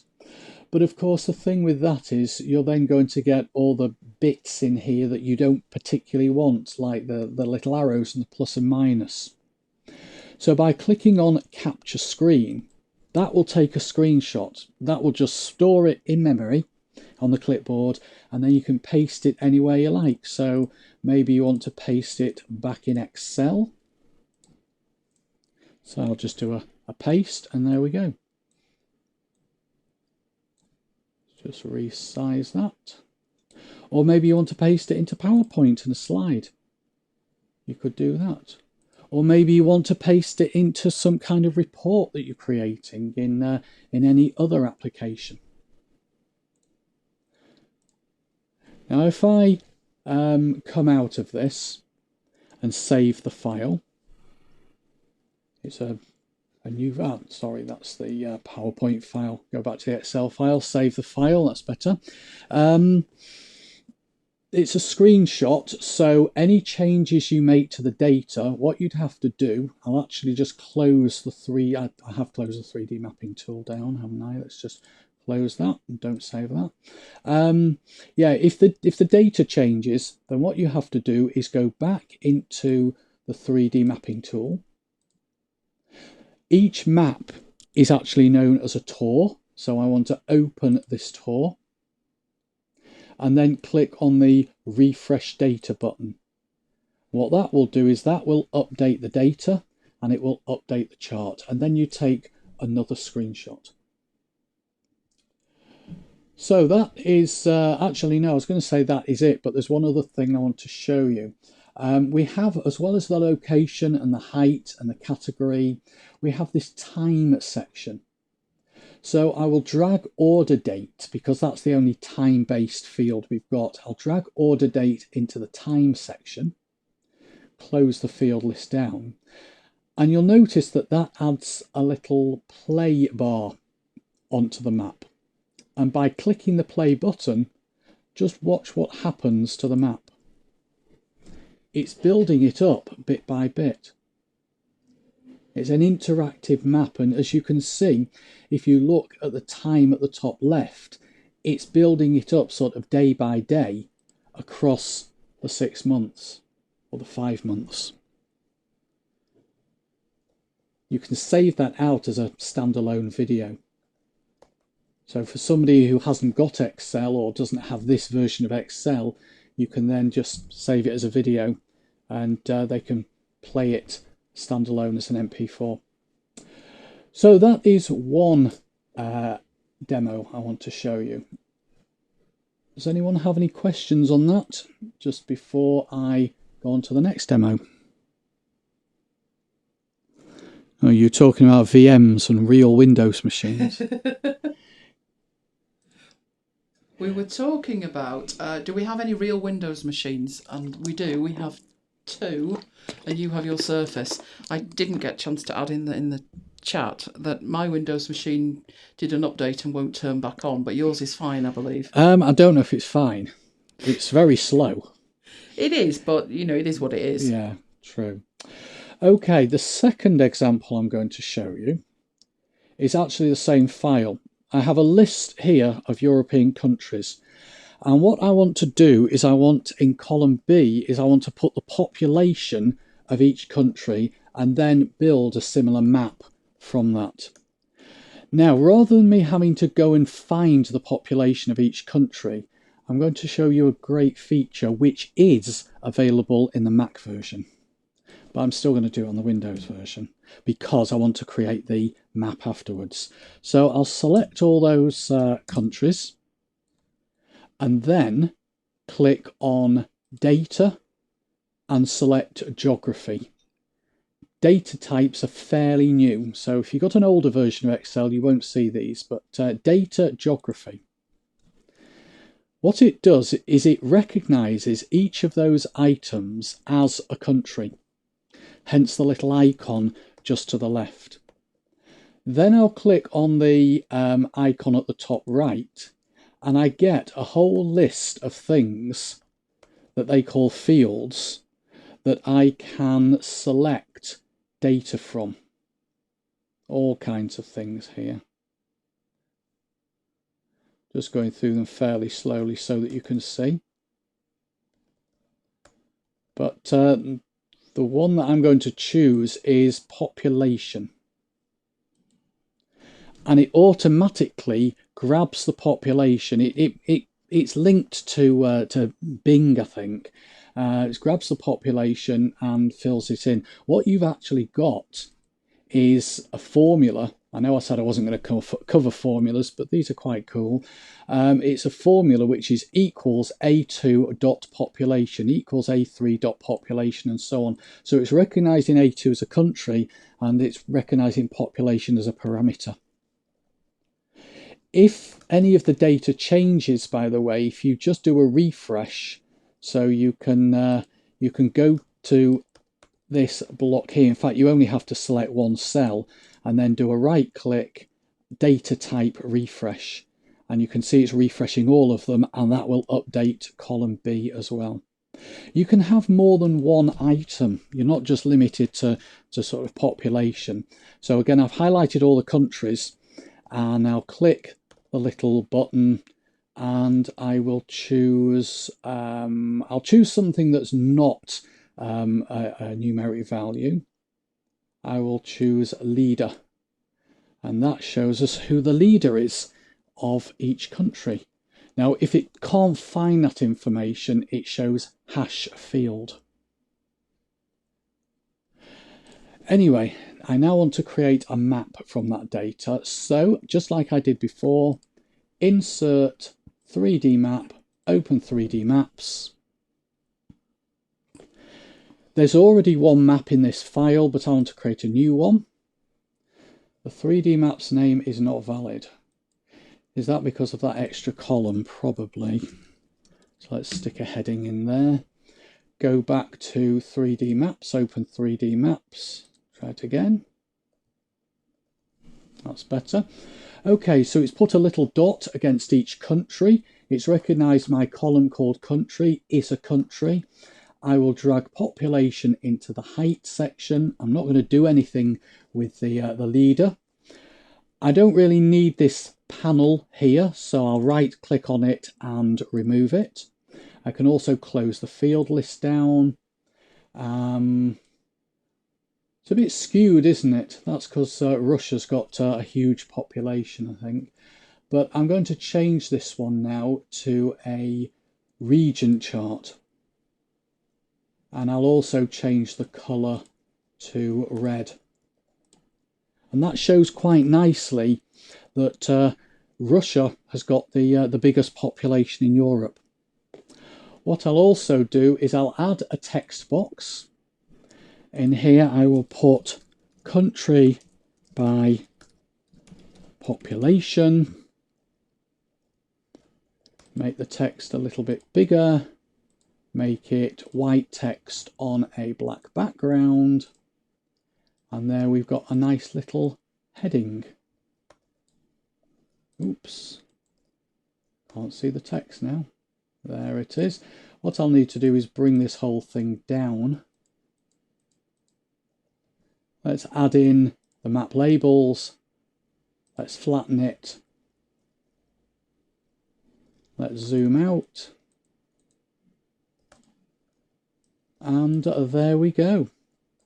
So, hope that's been a useful demo, showing you a couple of nice things that Excel can do when it comes to data visualization. So, do we have any Excel questions, or you just... We had a question from Peter who asked, do you use R? I don't use R, no. No, I know you can use R, which is a language with Excel, but no, I stick to traditional Visual Basic. I also play around with DAX, as I think you mentioned earlier in the chat. Yeah. And I'm starting to learn M as well, which is the language for data query and Power BI. There's a lot of these that are just letters R, C, M. Yeah. Run out M there. stands for mashup, but I always say M stands for Mike. That's like the iPhone 4S. Yeah. It was Steve. Right, okay then. Any questions about that, stick them in. But other than that, we will head back over here.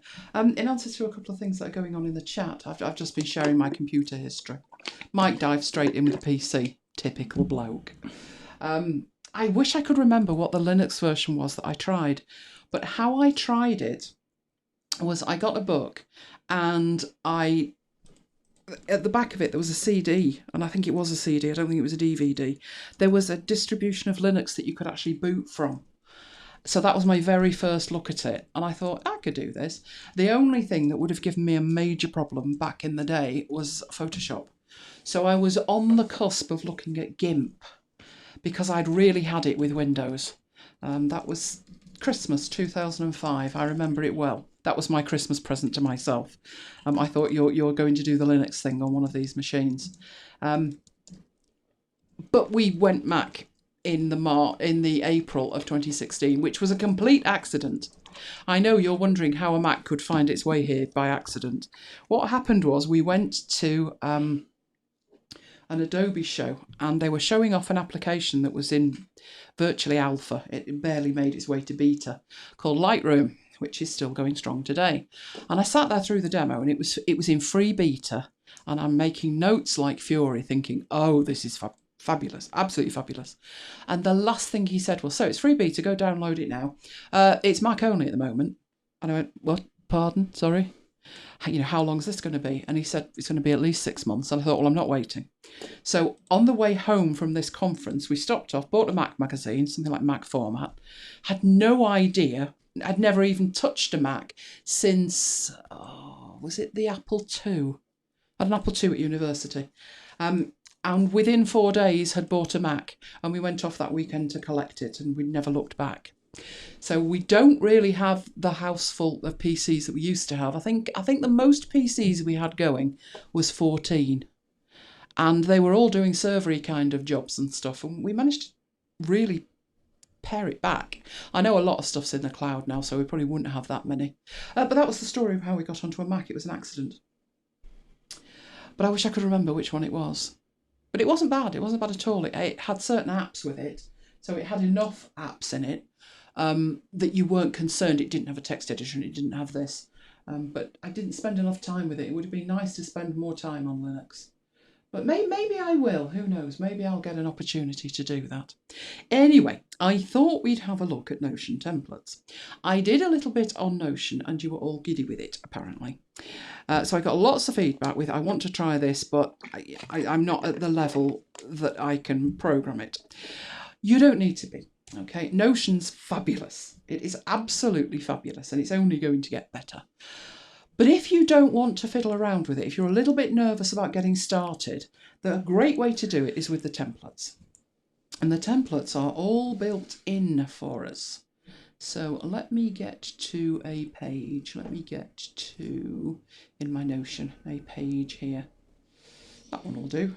Right, I'm bringing, this is the Notion app, so I'm taking it full screen. And obviously everybody's Notion looks different. When you start, I don't know what the onboarding's like these days, to be honest. I onboarded quite a while back, but they asked you questions on the way in, and based on what you said, they gave you certain templates that were available down here. So this used to be the way to access the templates. Now, obviously, you can still do that. So what happens in here is it will allow you to choose a template to get started with. And it will just add it to the private area, which is this bit over here, as a top level page. Now, you can add them, you can edit them, you can delete them. So it's a great way to learn. They don't seem to have changed this too much for quite a while. But what's in here is a great start. So first of all, they're categorised: design, engineering, marketing, human resources, personal, product management, sales, student and support. Now there's obviously huge swathes of areas there that are missing. Personal may or may not, just having a quick look, don't see the one thing I've seen people go absolutely crazy for, which is like recipe databases. Don't see anything in there for that. But if we have a look at one of the top here, like meeting notes is fairly simple, isn't it? What you get on the left-hand side, there is one called Notion, you're quite right. And I think if you look it up on iOS, I got lots of music notation software and I'm thinking, no, this is definitely not it. I don't know why they've called it Notion and I don't know why it's .so, but I'm sure they know. So the meeting notes one, the stuff that's in here is actually live. It's not a picture. It's live, so you can actually play with it. So you can see what views. Oh, there's 2 views. You can actually interact with this stuff and have a look at it, see if it's potentially going to be useful to you. I would say to you, don't expect to use one of these things as is. For a start, you'll probably want your own tags on it and things, but they're not bad as a starting point, or to look at it and see, how did they build that? Because that's the thing with Notion. It can do the most amazing things, but you need to understand how it actually works.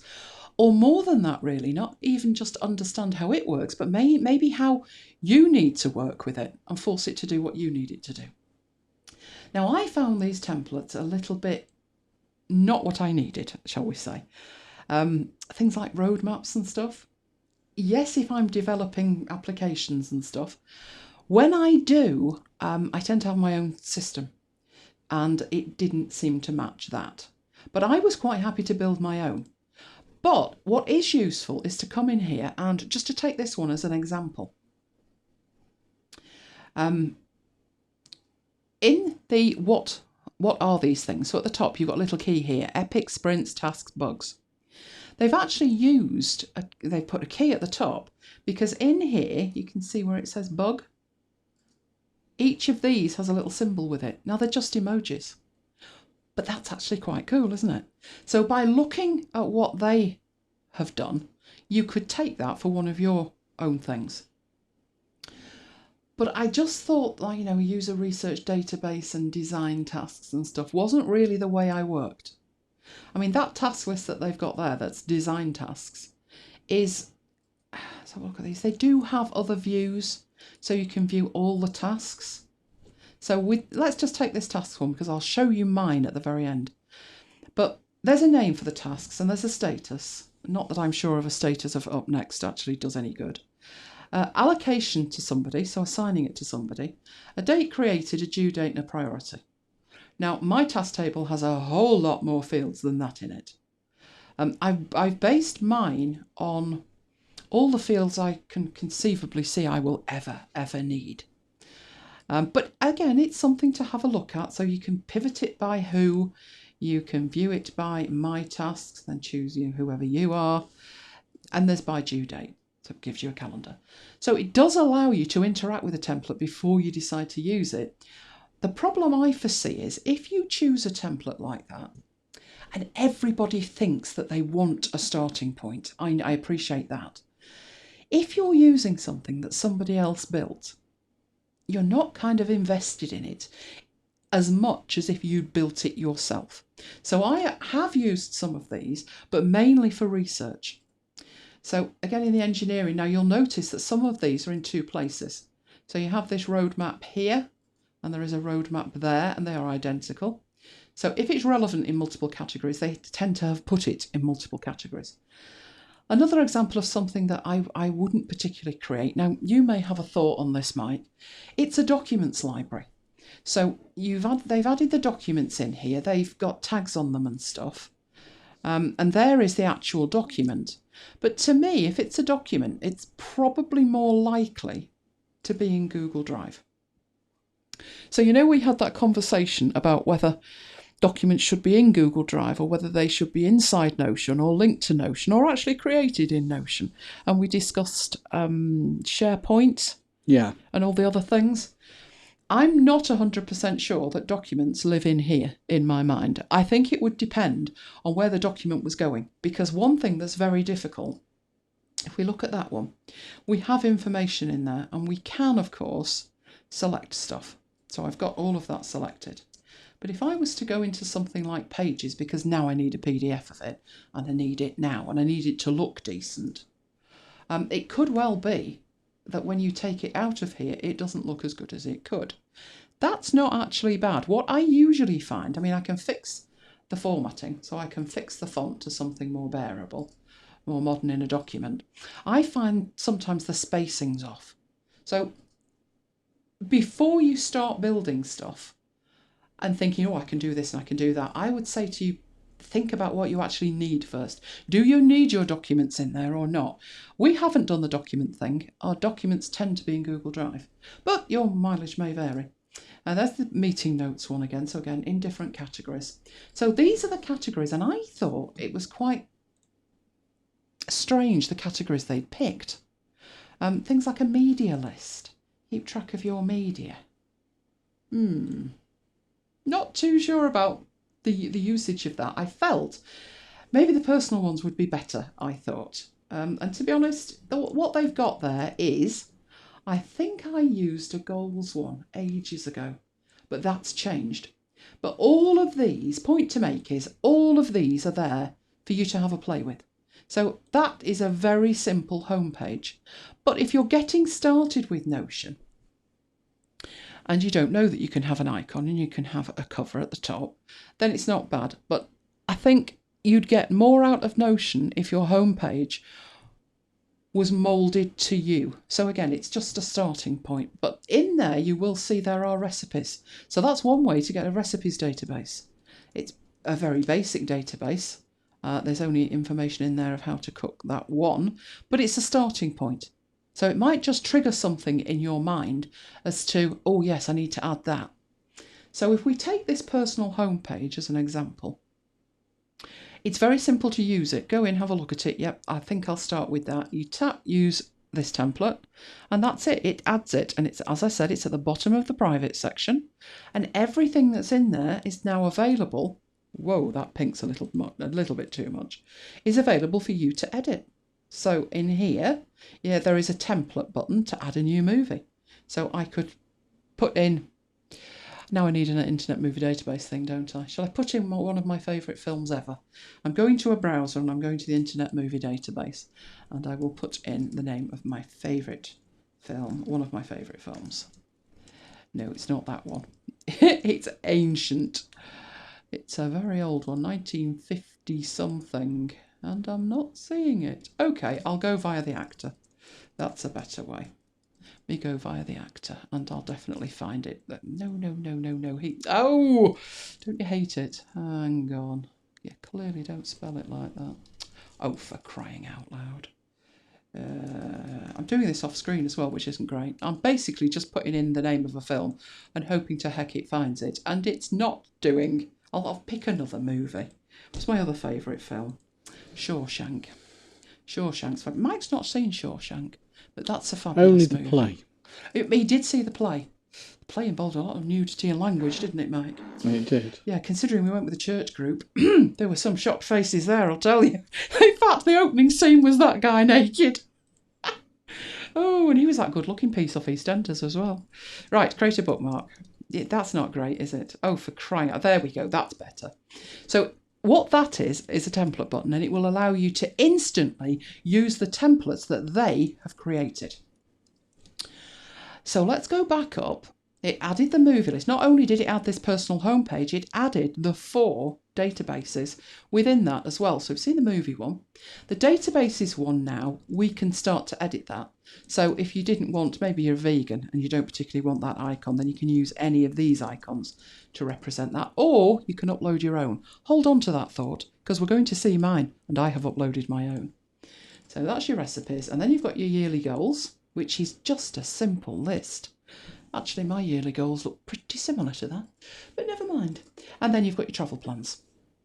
I must admit, it doesn't feel natural to me to use it for travel plans and stuff. Maybe I don't go places often enough, but to me, I like to see all of it rather than separate bits, but never mind. So that was that one. I'm going to go back into the templates and choose one of the other ones. This one here is a weekly agenda, and actually it's incredibly simple. You look at that, it's very simple. It's not got much embedded. It's got a few things embedded. It's got a shopping list embedded there, which is only really embedded because you're clearly going shopping on Wednesday. And there's another one here that's embedded, which is the archive, place to put stuff like that. And I'm showing you this one because I use something similar to that, as you may recall having seen, but I will show you mine. What got me when I started, and I started with that template, was it didn't work for me. And that's what I'm thinking about these templates. They're potentially starting points, but if you think that you're going to get the perfect setup from them, I think you'd need to think again. But if you memorise what that one looks like, in fact, I'll use that template, and that way I can show you when I show you mine. And mine are up here in my weekly things. So there's quite a lot in there to go at, but these ones here are built by Notion, and Notion also have a completely different set of templates which are not immediately available in here, which I reckon you might find even better. But down at the bottom you've got this option for full template gallery. So if I click on there, it's actually gone out and it's opened this in a browser window. So let's take that full screen. This is the secret full template gallery, and this one includes, as you'll note here at the top, there's featured templates, there's created by Notion, which are the ones that you've seen, but you've got from the community for personal and work. And these are people like you and me who actually use the thing. So these ones, to me, I find them better. I think somebody's actually using this. So although I may want it slightly different, they're actually using it. So I'll have a look at what they've done with it. So the featured ones seem to be the newly added ones.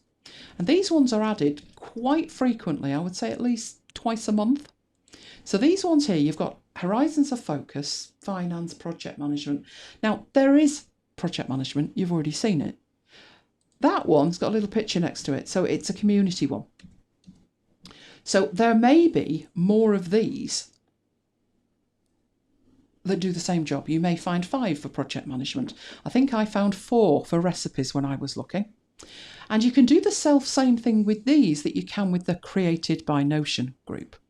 So we'll just go down. You've got your designers, engineers, team tools, looking familiar. These are pretty much the ones that are available from within Notion.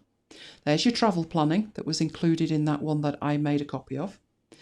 And there's meal planning there. So when I was looking for recipes, what I did with that one, holding down the command key, opened it up in a separate window, went all the way down here looking for other ones. Is there anything to do with food, recipes? And I just kept going. And so some people, there's a different weekly agenda, an entirely different weekly agenda. There's a weekly planner, a personal planner. So you've got lots of options in here. You might find one and think that's never going to work for me, but another one might be absolutely perfect. As I went down here, I found the other 3 that were to do with food, let's say. You've got 2 bullet journals there, again, totally different people, so totally different bullet journals. Here we go, food. So I found there another 3 that were to do with food. So if we look at that like recipe box one, what it does will open up this.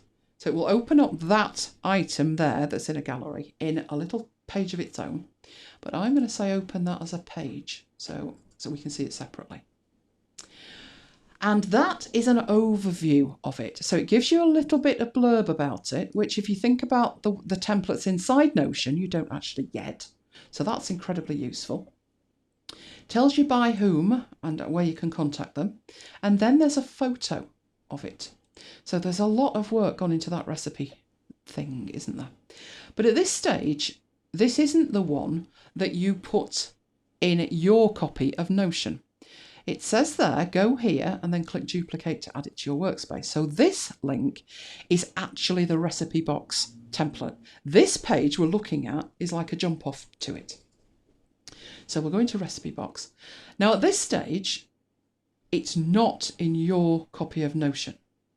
So you don't particularly interact with it in here. You look at it in here and think, is this something that I would want to try? But when you get a copy of it, you will get all of that information with it. So you've got a ready-made recipe box for you to dip into and see if you want to try it.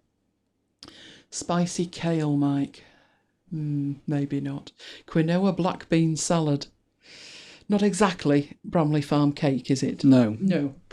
But we're being good at the minute. Tender shredded chicken, that's more like it. So you've got all of these things in here. Now, if you want to add that to your copy of Notion, up here there is a duplicate button. So you tap on duplicate and it says duplicating to Giles Thomas. That's our workspace area.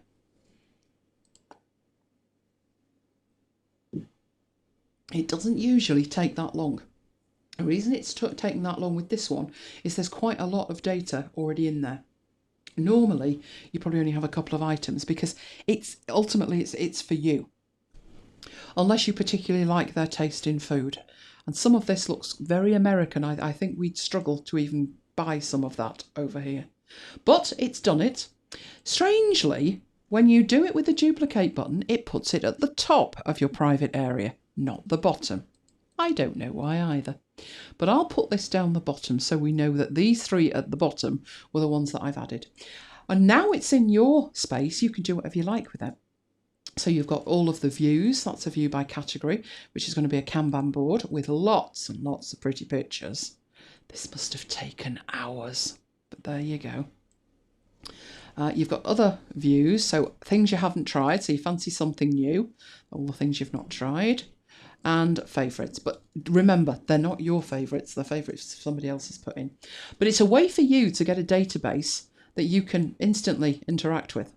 So there's not much in the way of metadata on there. There's tags and a link for where you can see the original recipe. A tried checkbox, so yes or no, and when it was created. But other than that, that's it for meta. You can do quite a lot with that though, because you've got the tags. So if you want it, you could have tags that are, whether it's breakfast, lunch or dinner. But you could also use tags in the way that something like Things uses tags, which is, it's just a tag. It can be anything you like. So it could be breakfast, lunch or dinner. It could be that it's a favourite. It could be that Fred likes it. It could be that it takes 15 minutes or less to cook. Could be anything, and you just shove the whole lot in tags. That way you can cut down on the metadata. Which way you decide to go, so there's nothing wrong with having a property that's cooking time and you have like categories. Whether you do it that way or whether you do it with tags, personal preference. Technically speaking, you would be able to create a filter either way, but you may have other requirements from it. So whether it's metadata or whether you shove lots and lots and lots in tags is completely up to you. So we've added it in that way. We've added it from there. So if I now go back to that template gallery, carry on looking down here, you'll find there are lots of these, and some of them are things that Notion themselves had no templates for at all, no category for, nothing. So there's one there on podcasting. That one should be interesting, so I'll open that one and have a look at it. There's help centre ones, all kinds of stuff, handbooks, you name it.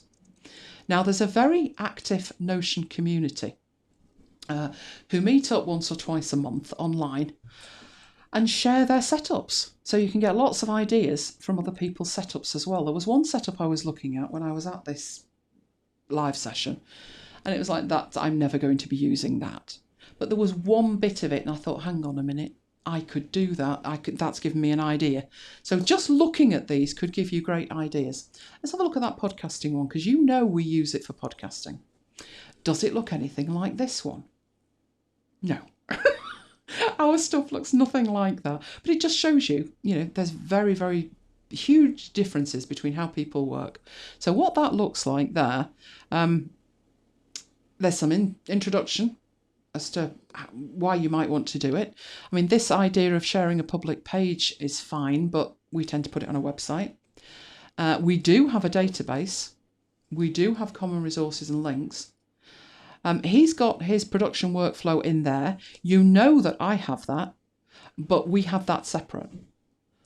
He's got the format there and show ideas. That's great for show ideas, but I think maybe we have too many ideas. We have ours in the content items table and keep the whole lot together. But this is basically looks like it's trying to manage it from one set of common elements at the top of a page and then the episodes by date in this calendar view. Then there's an episode listing, and that's obviously hooking out to the database of episodes. There are the database of episodes.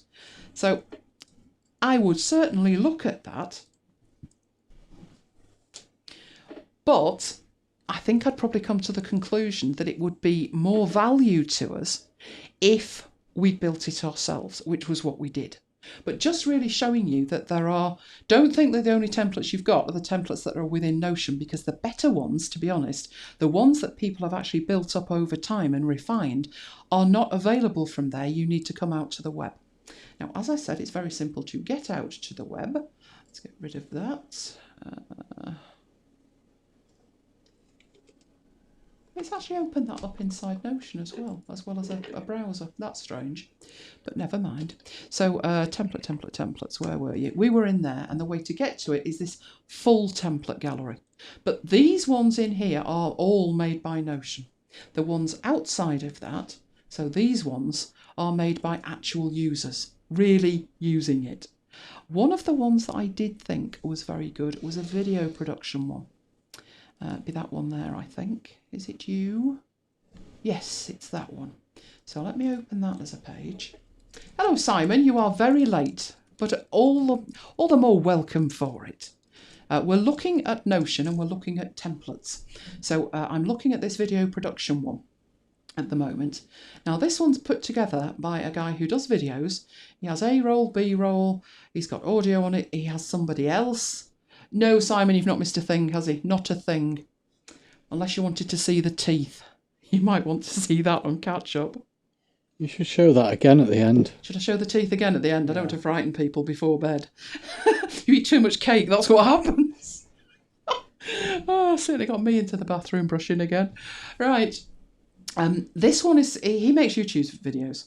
So if we look at this video project tracker for YouTubers, this one I thought, whoa, let me have a look at this. And I wanted to immerse myself in it. It looks very simple, doesn't it? It's just a database and it's just got videos in it. But thing with this one, if we drill down a level and open up a page for an individual video, he's got the meta that they're tracking, which again isn't much, and you can actually go out and watch this video. But when you look down here, this is where all the magic starts. This was one of the first templates I saw and thought, methinks I need to up my game.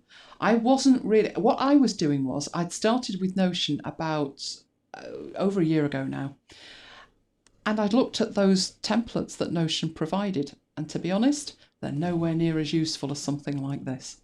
So I worked through this thinking, well, that wouldn't be relevant for us, but you know what? This might be relevant for us. So for instance, he has an editing checklist and a publishing checklist. We have both of those. They're not to the side like that, but we have both of them. So there's a checklist that's everything's checked off. This is a really strong, good point to start learning the advanced bits of Notion. So check out the templates that are within the interface, but more importantly, check out the ones outside that. There's also resources beyond that where just people like you or me can share a template if you want. It doesn't have to be on there. All you would need to do is make it public and then it can be duplicated from your Notion space. I will show you that in the future. But what I thought we'd do next is I'd show you how far I've got with what I was doing. This weekly agenda, it's not bad. But it could be so much more, and that was my point. If you think, oh, I just want a starting point and I'll build on it, great. But if you think I'll just use that one because that one was there and that's how you're supposed to do it, not so great. You need to do more with it to get more from it. Now, all they've done is put titles up here for the individual days. It doesn't even have Saturday and Sunday, just says weekend. You may or may not know, I've seen a lot of people who say, how on earth do I do that? just to get things lined up like this, that there are 5 days across there. What if we wanted to put that weekend one as a 6th day?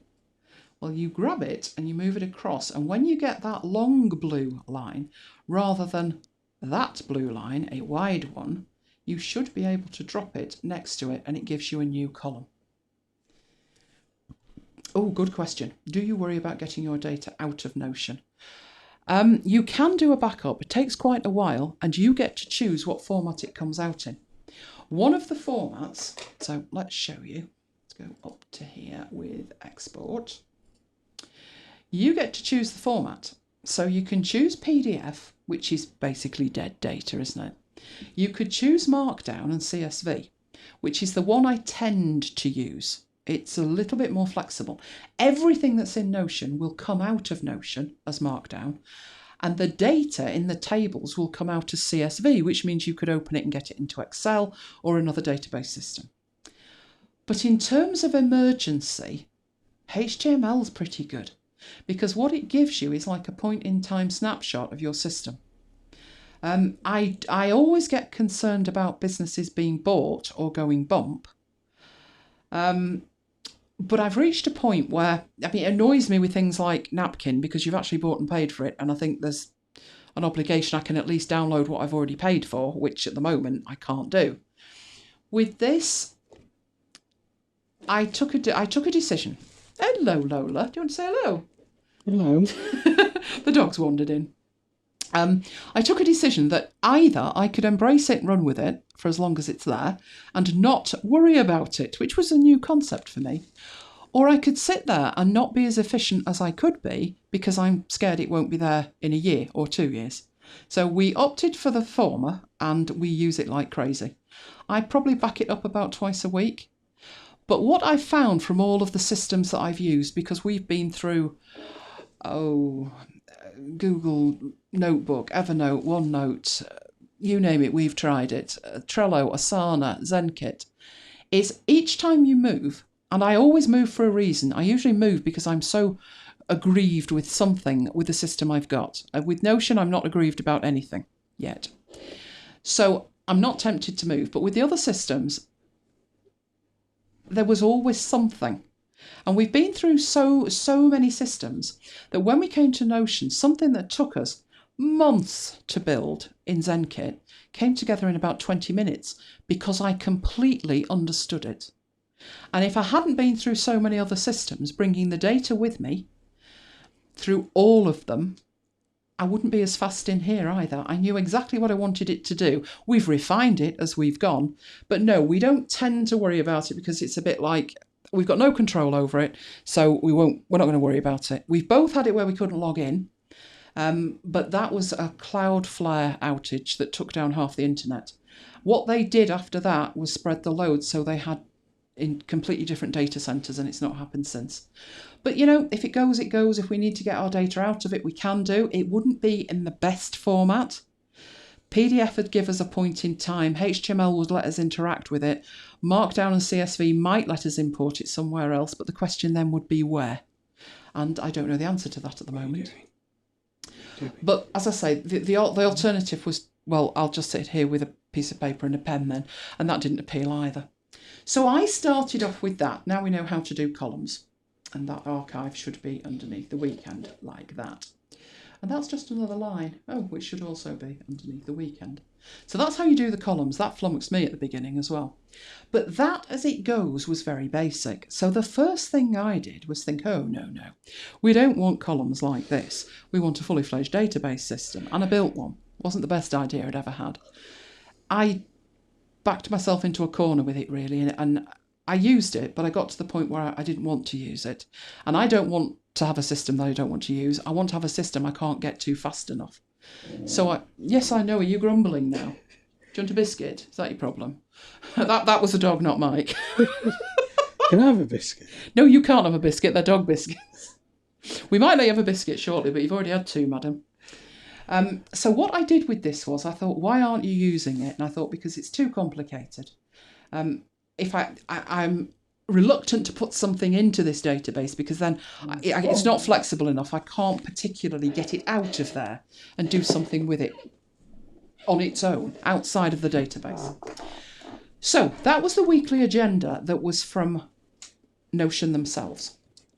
But as I said, there is another weekly agenda.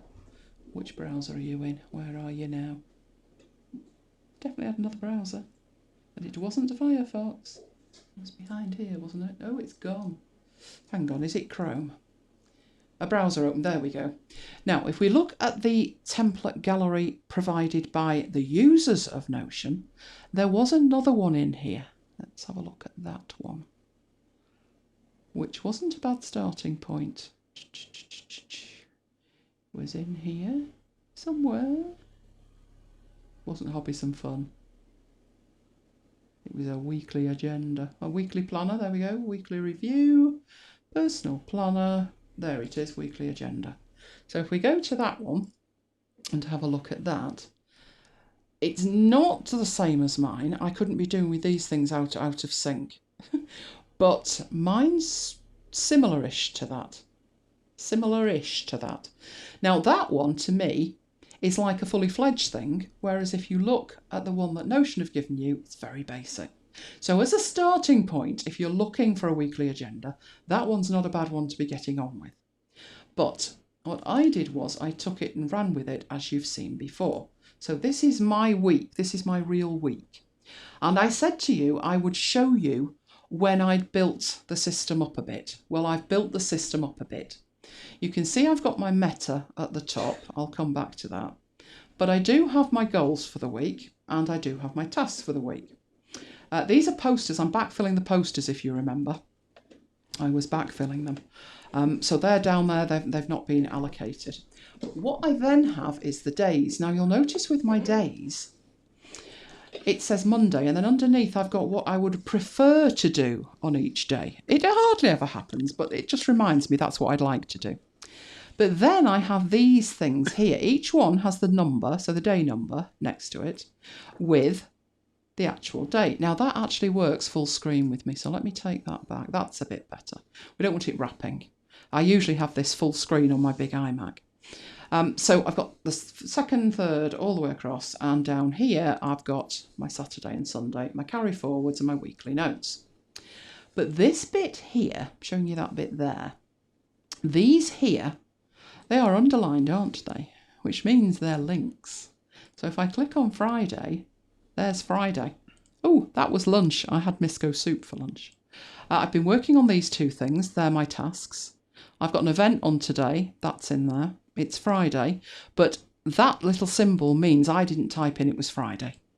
That is calculated. And I put the date in. But I also need to know that this day belongs to that week. And then underneath that, I have my tasks for the day. So, giving you a sneak peek of how all this is held together. As I said, the last time we looked at this, we looked at the week. And I said to you, I'm thinking of linking everything together. Well, this is it linked together. I can get from here, in fact, I've just sent myself a link. Let me see if I can get that link. Let me go to Firefox and get the link. Firefox being on the other screen. Sent myself a link. Who knows about David Allen and GTD? GTD is a methodology, getting things done. And it's been the most popular getting things done or productivity methodology for ages. Well, he did a conference. Let's get this thing up here. This is actually in my Notion, but I've got this version of Notion open in the browser. Right, I've just clipped this. This was a conference that David Allen put on.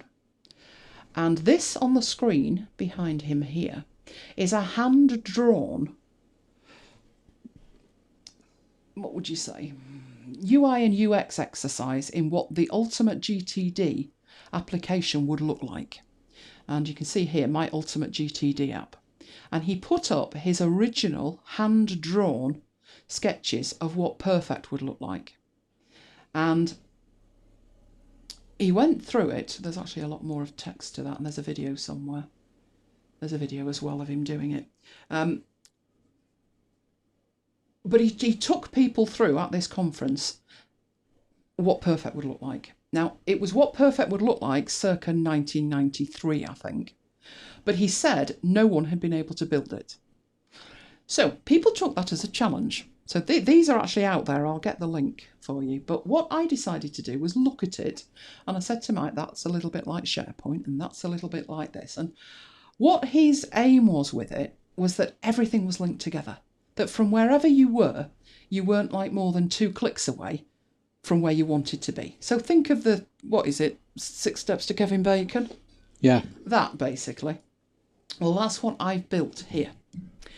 This is my week. I live in my week. I live in my week because Tuesday I felt like death. I really did not feel good on Tuesday. So some of the stuff from Tuesday I needed to bump to Wednesday. I don't want to work in a daily view then, because then how do I bump it from one day to another? I can't see the week.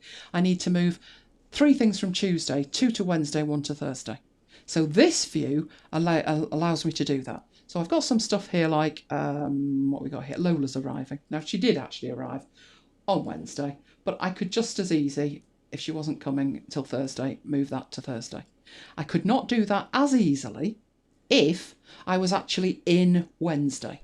So I consider this to be my jump off point, my template that I live in for the week.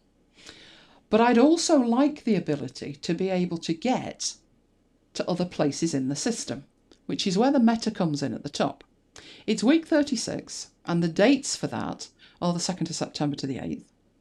Within the week, there are the 2nd to the 8th, and they're days.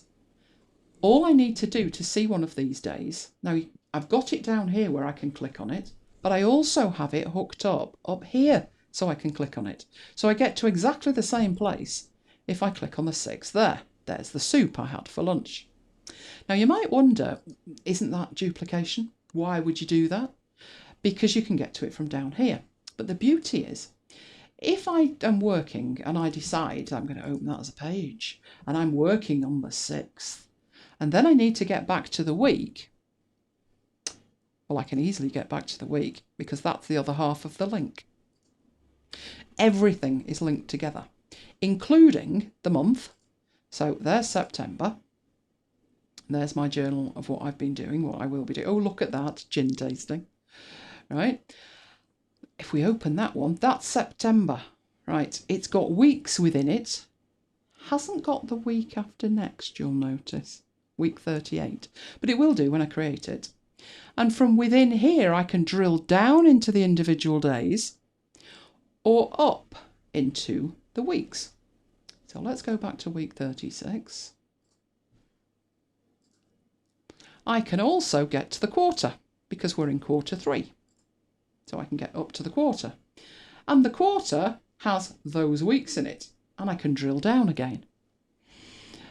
And what else have I got? The year. I can get up to the year. So I'm in 2019. And from 2019, I can get back to the years and I can drill down to all of my others. You'll notice not, in fact, actually, are all the weeks in there? I do believe they are. Up to 37. There's 37 weeks in there. You'll notice 2020, nothing in there yet. I haven't backfilled, but I have put the years in 2017, 18, 19 and 20. The beauty of this is, and it's like nothing else I've ever used to build anything, is just the pure fact I don't have to. It's not finished, but it's usable. While it's not finished, while it's always going to be in flux, just accept it. Whereas your development before used to be iterative. If you were in Access or SQL building this, you'd have to say, right, cut off, that's version 1. Then you'd have to go away and make your changes, and you'd have to make sure that the data structure in the table hooked up with the forms, and that hooked up with the queries, and that in turn hooked up with the reports, because if you didn't, the whole thing won't work. But in here, you don't need to. You can just work on this as and when. You'll notice if we go back, so quickest way to get back to where I am at the moment. Well, I'm in week 36, that will do, I'm there. It's that fast. You'll notice I've got my task system and my time management system. They were my focuses on Monday, and that's when I did a lot of this work. So I work on the principle there's 2 halves to this system that I'm building. There's what I'm doing and when I'm doing it. And I'm building this system. It's not finished, but I'm hoping in a couple of weeks I can show you the finished thing. But that's how far I've got with the when. This isn't the what, but you will notice down the bottom here, I do have tasks. So my what is actually hooked up to my when. Just to show you what that looks like at a raw level, it looks like that. I have my days, my weeks, my months, my quarters, my years. My events that pull through, remember the gin tasting, all of that's hooked up. The soup I had, that's coming from there. And this over on the right-hand side, that's something totally different. That's what. That's not when, that's what. So AOF is areas of focus, and then I have my clients, then I have projects, and then I have tasks. And my goal for the next 2 weeks is to wire the whole thing together. So remember when we looked at relational databases? That's what I am deep within. So I thought I'd give you the sneaky peek of that. That's something that we're going to be looking at. I will take you through, probably in at least 2, maybe 3 different 20-minute sessions. I will take you through how I built the whole thing. And then you will be able to build it for yourself. But you may have completely different fields that you need, etc. But that is what I have built in Notion. And that is how to use Notion templates. Right, I've also this week been creating some posters in Affinity. And I came across a couple of interesting things where I stopped dead and thought, oh, good grief, how are you going to do that? And I thought when I fixed them and came across the problem, the solution to the problem, I could share it with you. So this is the poster that I have designed. I'm backfilling, if you recall. This is the one that I've designed for Monty Python's Parrot, which was one of our episodes, episode 80. It was in the middle of a MacBites 7. You might wonder what a MacBites 7 is. Let me enlighten you. I was hopeful of an iWork update, and this iWork update never actually happened. But I said, foolishly, the iWork update will never happen, and if it does, I'll do a MacBites every day for 7 days. About 2 years later, after I'd made that promise, that was in a show that people could throw back at me, Apple updated iWork. So we said, right, we'll do 7 MacBites in 7 days, and that's what we did. And this was the poster for one of them. Any idea what was tricky with that when it came to do it? Any idea? That was one that I knew exactly. I've got 3 that are to do with Monty Python's Parrot. That's the first one. The parrot was straightforward. I just need a parrot. But when you look at that text is actually the Monty Python font that they use for... Ooh, what's that thing that they've got with the blue background, Mike? And it's blue at the top, yellow at the bottom, and it says the flying circus thing. I kind of miss Monty Python myself. That's the font they use. Give you a clue. It's to do with a font. What's that font got about it that fonts don't usually have? Have a think about that one.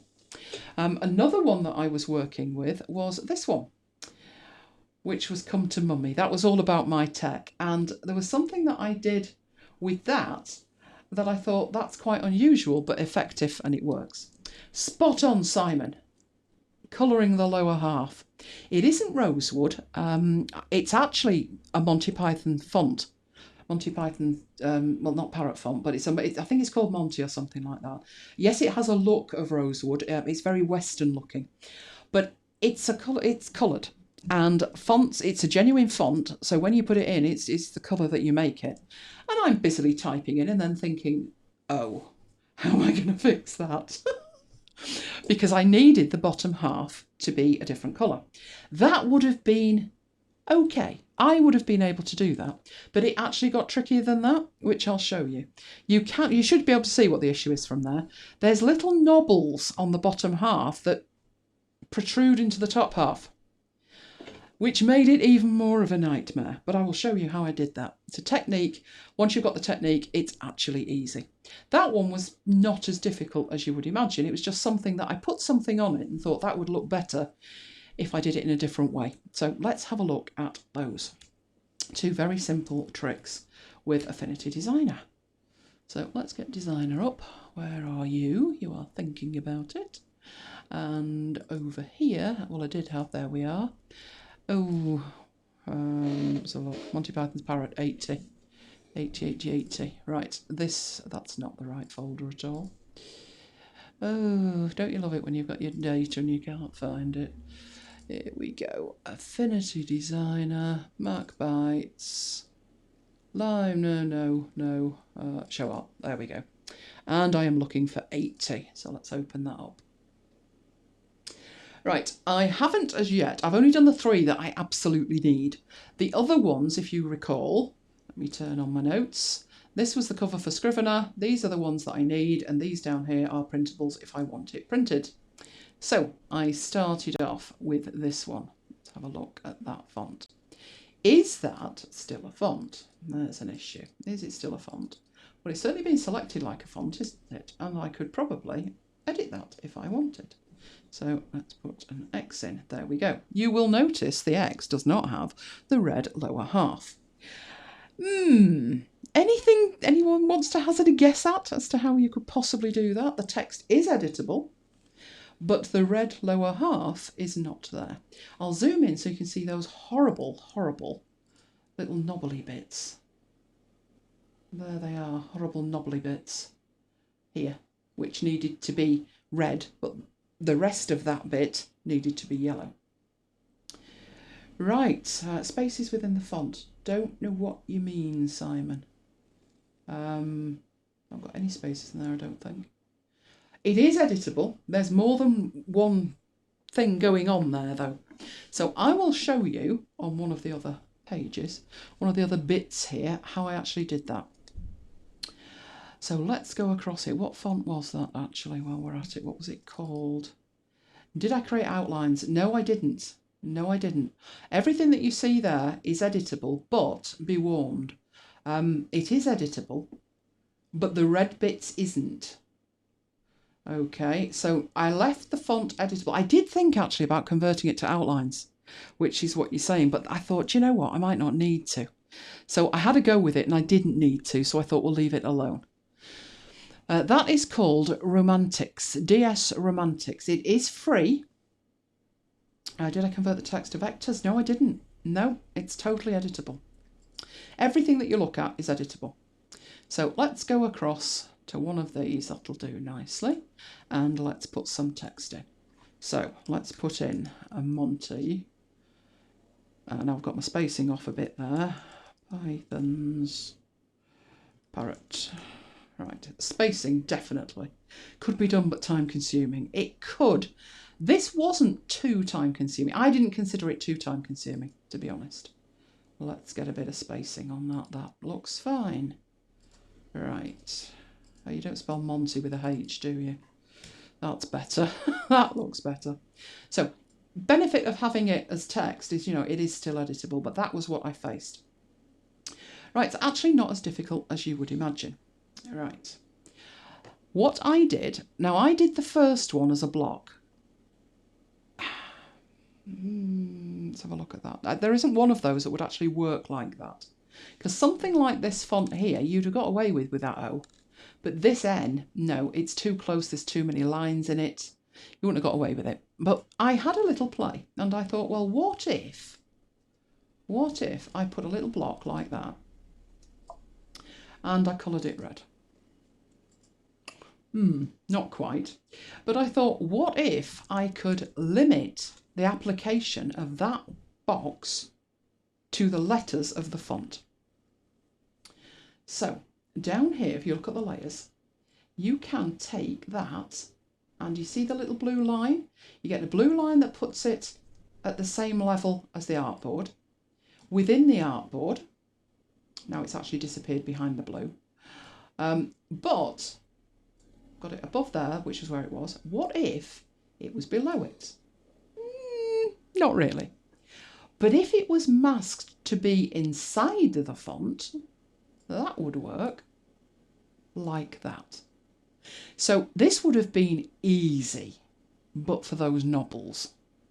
Okay, so all you, again, just show you that, all you need to do is draw across it and then grab the rectangle and put that, go on, where are we at here? Yep, that'll do. Just put it inside there. So even though there's 3 blocks of this, and now I'm actually drawing it straight inside. So if I'm drawing when I'm straight inside, it just goes into the right place. If that had have been any other font, that would have done. but this was where it got a little bit on the messy side. This is the time-consuming bit, but it wasn't as time-consuming as it could have been any other way. But that is the basics of it. Obviously, if you look at that and you look at what I had done, it does look slightly different. Right, the darkness of it that mine's got, this is very flat, but mine's got a darkness to it. If we click on there and go into the effects, hang on, it's not there. Let's go into the effects. You should be there somewhere, you know you should. There is an outer shadow on it, which is 3 pixels. So we can do that, we can create that. Just by going into the font, we want an effect of an outer shadow of 3 pixels. 3 pixels. Quicker to type it. Right. That still won't look like mine though. I think I made one more change. It's looking better, but it's not quite as standout as mine. And that's because by default, when you apply an outer shadow, it's at 50%. If you take that up to 100%, now it looks like mine. There we go. So getting there. But the trick was, anybody guess the trick? It's not going to take forever. Let's have a look at that. I'll do a couple and you get the idea. Although what I will say is I've tried to do that the quick way and I just put these in here. When I did it for real, I changed my mind and I did it a slightly different way. It might look longer-winded, but it's not. I took that back, so that was the M. And in here, I put M. Then, I zoomed in so I could see it. Rub out some bits. Yeah, basically that's what I did. I rubbed out some bits. But it's vector, remember. So, I'm going to double click on it. So I've got this tool over here, which is the node tool. At the moment, that is a rectangle. What I need to do with it is convert it to curves. Once I've converted it to curves, I can then start playing around with it. So I need to get that to about the right level. And it's actually a bit on the tall side. But you see what happens when I do this? I can then go in and I can start shaping that. So that's the first thing I'd do. In fact, what you could do is take it down to where you would like that to be apart from the knobbles. So that's about right. Then zoom in even more because we're going to work on this bit here. What I would like is there and there and, ooh, that's tight, there and there, to be given the option. So I've put 4 nodes on there. And they are square angled nodes. I've grabbed 2 of them then, that's why they've got blue on. So that is selected and that is selected. That's good news because it means I can grab that and pull it up and cover up that node. And then all I need to do, making it sound so simple, is go along and do the same thing in other areas, covering up the node like that. So this one needs one here. That's going to be a bit of a compromise. Could do it, could do it. Let's have a look. Let's do that like that. Grab the inner 2 and pull that up. Not bad at all. Now, if you want that a little bit tidier at this end, then you can put extra nodes on. So we definitely want that there. But if you want to be able to drag that like that, you could take it like that. So just keep zooming in, zooming out and seeing what it looks like. You might decide you want that a little bit higher and square it off a little bit, but you can do that. And then there's the last one. So again, 1, 2, 3, 4, click the first one, shift click the second one and drag it up just to cover that bit there. And that's what you've done. Absolutely spot on. Now the benefit of doing it individually is, one, I can see that this one here is now for the M. and I can toggle that off and on and off. But the benefit was, not particularly with the M, picked the wrong one there, but let's try it this time with the N down here. So stretch that back so it's just on the N. And what you guys should be instantly doing is having a quick calculation. 2 O's, 2 N's, 2 Y's, 2 R's. Oh yes, because all these, a font is a font, they're identical. So once you've sorted this out and you've got it to where it needs to be, let's take that a little bit higher, okay, you can just copy it and reuse it. So remember what we did first, convert to curves. That's our first starting point. Double click it, get the node tool. Now straight away that needs to be a little bit higher, that will do. Here of course you're going to need the extra nodes, but fairly straightforward, same process. Now there may be occasions when it isn't the same process. So for here for instance we'd need to make a little bit of a judgment what we wanted there, how high do we want it there, and that's not too bad. I would actually probably have that a little bit higher, take that up to there, but that's got the bottom there. So 1, 2, 3, 4, grab the inner 2 and pull it up. If you need that to be a different shape, you can make it a different shape. You are just using the node tool. You're using it in an unusual way, but you are using it. So we have an N. So if I put that called N and I do a copy of it, if I'll do a duplicate of it, that'll put it bang over the top of that one. But I should be able to grab it from there and put it over there. So all I need to do is zoom in. That's not quite right, is it? Just get it in the right place. It needs to be a smidgen higher. Perfect. There we go. So have I got any more N's? I've got no more N's. But I do have 2 Y's. And I've got 2 T's. And that's what I did. I did that just for each individual letter. Which I think is the only way to do that. But I thought that's a good demo because I'd never had that need before. And if the font was something simple, so let's have a look at a simple one. If we just wanted something like the word MacBites, and for whatever the reason not in that font, we use Myriad Pro. There we go. We got no bite on the I, but never mind. If for whatever the reason, artistically, we needed that to be 2 different colours, it would be very simple. Just draw out the second colour like that and do like we did, which is put that under there and you are done.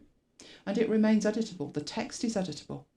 So if we decided there to maybe make that a little bit smaller, there, and let's make that much bigger. It won't matter, you won't see it because it's masked to the text, but you can go into the text and you can carry on editing it after hours. So it didn't need converting to curves or anything hideous like that, and it carried on working. You can even scale it and it will be absolutely fine. So a good technique, I thought. The other technique was actually very simple. It was just one thing and I thought that's a 2-second demo, and that's the one called Come to Mummy. And what I did here, that is all stock artwork that I edited. It did have camels and stuff on it at one point, but now it doesn't, obviously. So I simplified it. I moved the moon, I moved the stars, I scaled the penguin. But this here is a font. It's not artwork, it's a font. It is the unfortunately named Almighty Isis font, but I let that go. It was the only Egyptian font that I really thought, I really love that. And what was different about it was, if I go in here and put some text in, so let's put some text in there. This is going to be Avenir, so I'll put Come to Mummy. And it's going to be in huge Avenir, which I'll take down to a manageable size and then try and find it. There we go, there it is. Right, it's not only the font that made that look right. Obviously the font is the first thing, so wasn't it Mighty? So, oh, there was hundreds of them. I think it was that one. So I looked at that. Let me turn this one off. Let's get that over the top of that. and see the difference, because it's a subtle thing, but it made a difference. That is almost spot on, isn't it? That's spot on. Excellent. Right, that's the one that I actually used. That's the one I've just done now, and that's the one I actually used. There is something subtle going on behind there. There's an offset on it. Now, there's a couple of ways to do an offset, and many years ago, we used to have to duplicate the font. Thankfully, things have moved on. So this is the one that I want to apply something to. So go into the effects, and it's actually just a drop shadow. It's an outer shadow, just like we put on the other one. But every single time you use this outer shadow on something, it defaults to the defaults. So I thought that needs lifting off the page. So I went in and I set these up and thought, how does that look? And basically, not bad, but not quite right. So it did lift it off the page. If we toggle on and off there, let's zoom into it so you can see it. Are we selected here? That one. Right, if I toggle on and off the shadow, it did its job, it lifted it off the page. But sometimes with a drop shadow, I mean, actually, if you look at it, it says outer shadow, but we all think of it as a drop shadow. You think of drop shadows as being dark. So I thought, well, it's a cartoon type thing, so let's take it up to 100. Let's take the radius back so it's quite hard. Let's set the offset, but we're not concerned about the intensity, something like that, you know. And that made it stand out all the more. Let's just toggle that on and off a bit. Yeah, that's standing out all right. But once I looked at the whole thing, so let's zoom out to the whole thing, there was just something, it wasn't right. It was subtle, but it wasn't right. And I figured it's because when you go into your shadow settings, outer shadow or whatever, very seldom do you change the colour, because you do want a drop shadow and you want it to look like a drop shadow. And I thought, hang on a minute, what would that look like if it was orange? So I started playing around with the sliders, trying to get a really good orange, a very orangey orange without being red. And that made a massive difference. So basically a very quick 2-second tutorial, a little bit, to 2 minutes maybe, just to show you the impact of changing the colour of a shadow. And that's what went live. That's the one that is up there and went live. So let me know what other tutorials you want. If you see any of the posters and you want to know how they were done, let me know. There's a very good one of a lion asleep, but that will probably take all day. I have to draw that lion by hand. Okay, let's head back into here. Right, well, that's it for tonight, but we're back next week. Saturday next week. You will see why. The house has been invaded with people drinking gin. It's the great gin tasting night on Friday. Trust me, you would not want it happening on Friday. So we'll be back on Saturday, which apparently is better for some people and worse for others. But the replay will be available and we will be here to enjoy the weekend with you. But that's not all, because it's Apple Week. When it's Apple Week, there is a keynote. And when there's a keynote, we have a MacBites Live. And we're having a MacBites Live again. But this time, what's even better is the MacBites Live bit, the bit where we get to chat without Apple destroying our happiness. Piddling all over our parade is how I would call it. It's going to be an hour, not half an hour. Unfortunately, Graham, I know you're not going to be with us, but I'm suspecting that your iPad or phone may wander with you, and you will be able to listen. Didn't you do that last time with an iPad? I remember seeing a photo of it propped up. The great event is at the Steve Jobs Theatre thing at Apple Campus. We are expecting lots of updates, hardware, software. We are particularly interested in a phone. We have not had a new phone for 3 years. The battery on mine is on triage pretty much all day. It doesn't manage bad until about 11 in the morning, and considering I get up about 10, literally within... My first usage can drain 20% out of it. So I'm in the market, but I'll probably need to sell a kidney to afford it. But that's what's happening. And that is when it's happening. There will be mails about this, so make sure that you're all signed up, etc. And you'll get reminders. How we're going to do it, there's just going to be one link. You just need to go to that link. It's going to be very simple. It'll be playing on MacBites FM, and underneath that there will be chat.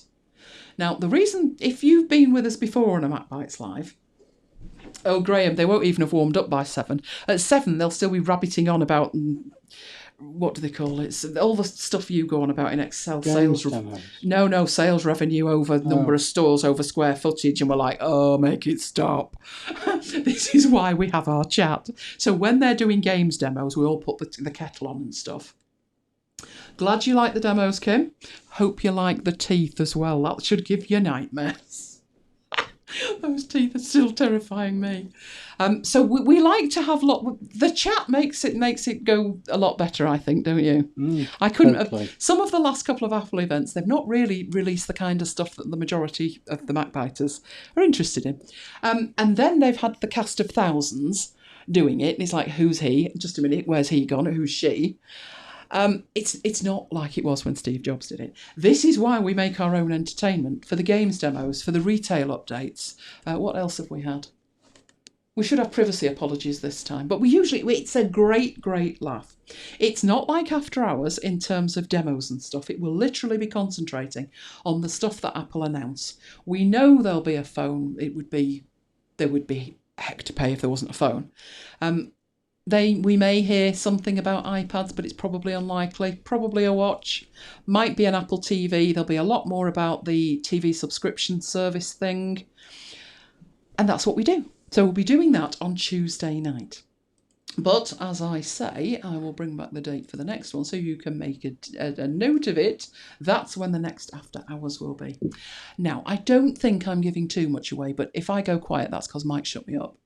I don't think I'm giving too much away if I say there's something very special in 40, all to do with 41, if things go as planned.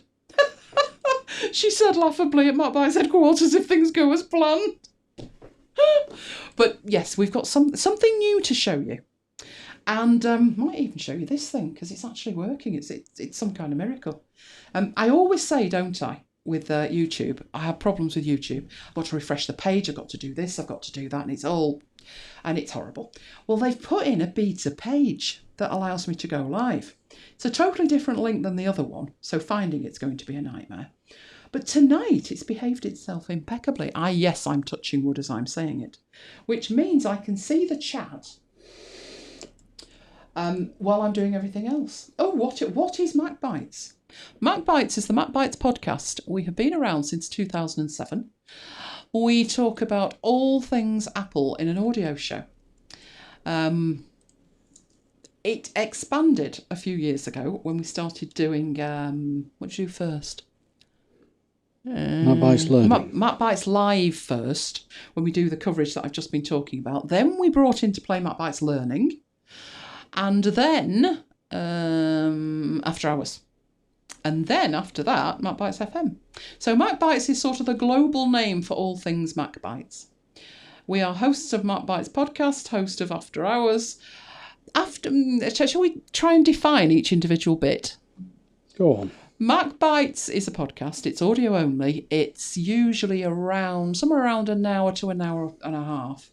Its release schedule's flexible, isn't it, Graham? And we talk about Apple things. We do software reviews. We do hardware reviews. I would say mainly it's sort of where we think they're all going wrong, and we could do it far better ourselves. And we share that with people. What else do we do in MacBites? Oh, there's all the tales of my shopping fiascos when I try and order things and it all goes hideously wrong. And the series. Oh, and that we've got two iPhones talking to each other. So MacBites is probably indescribable.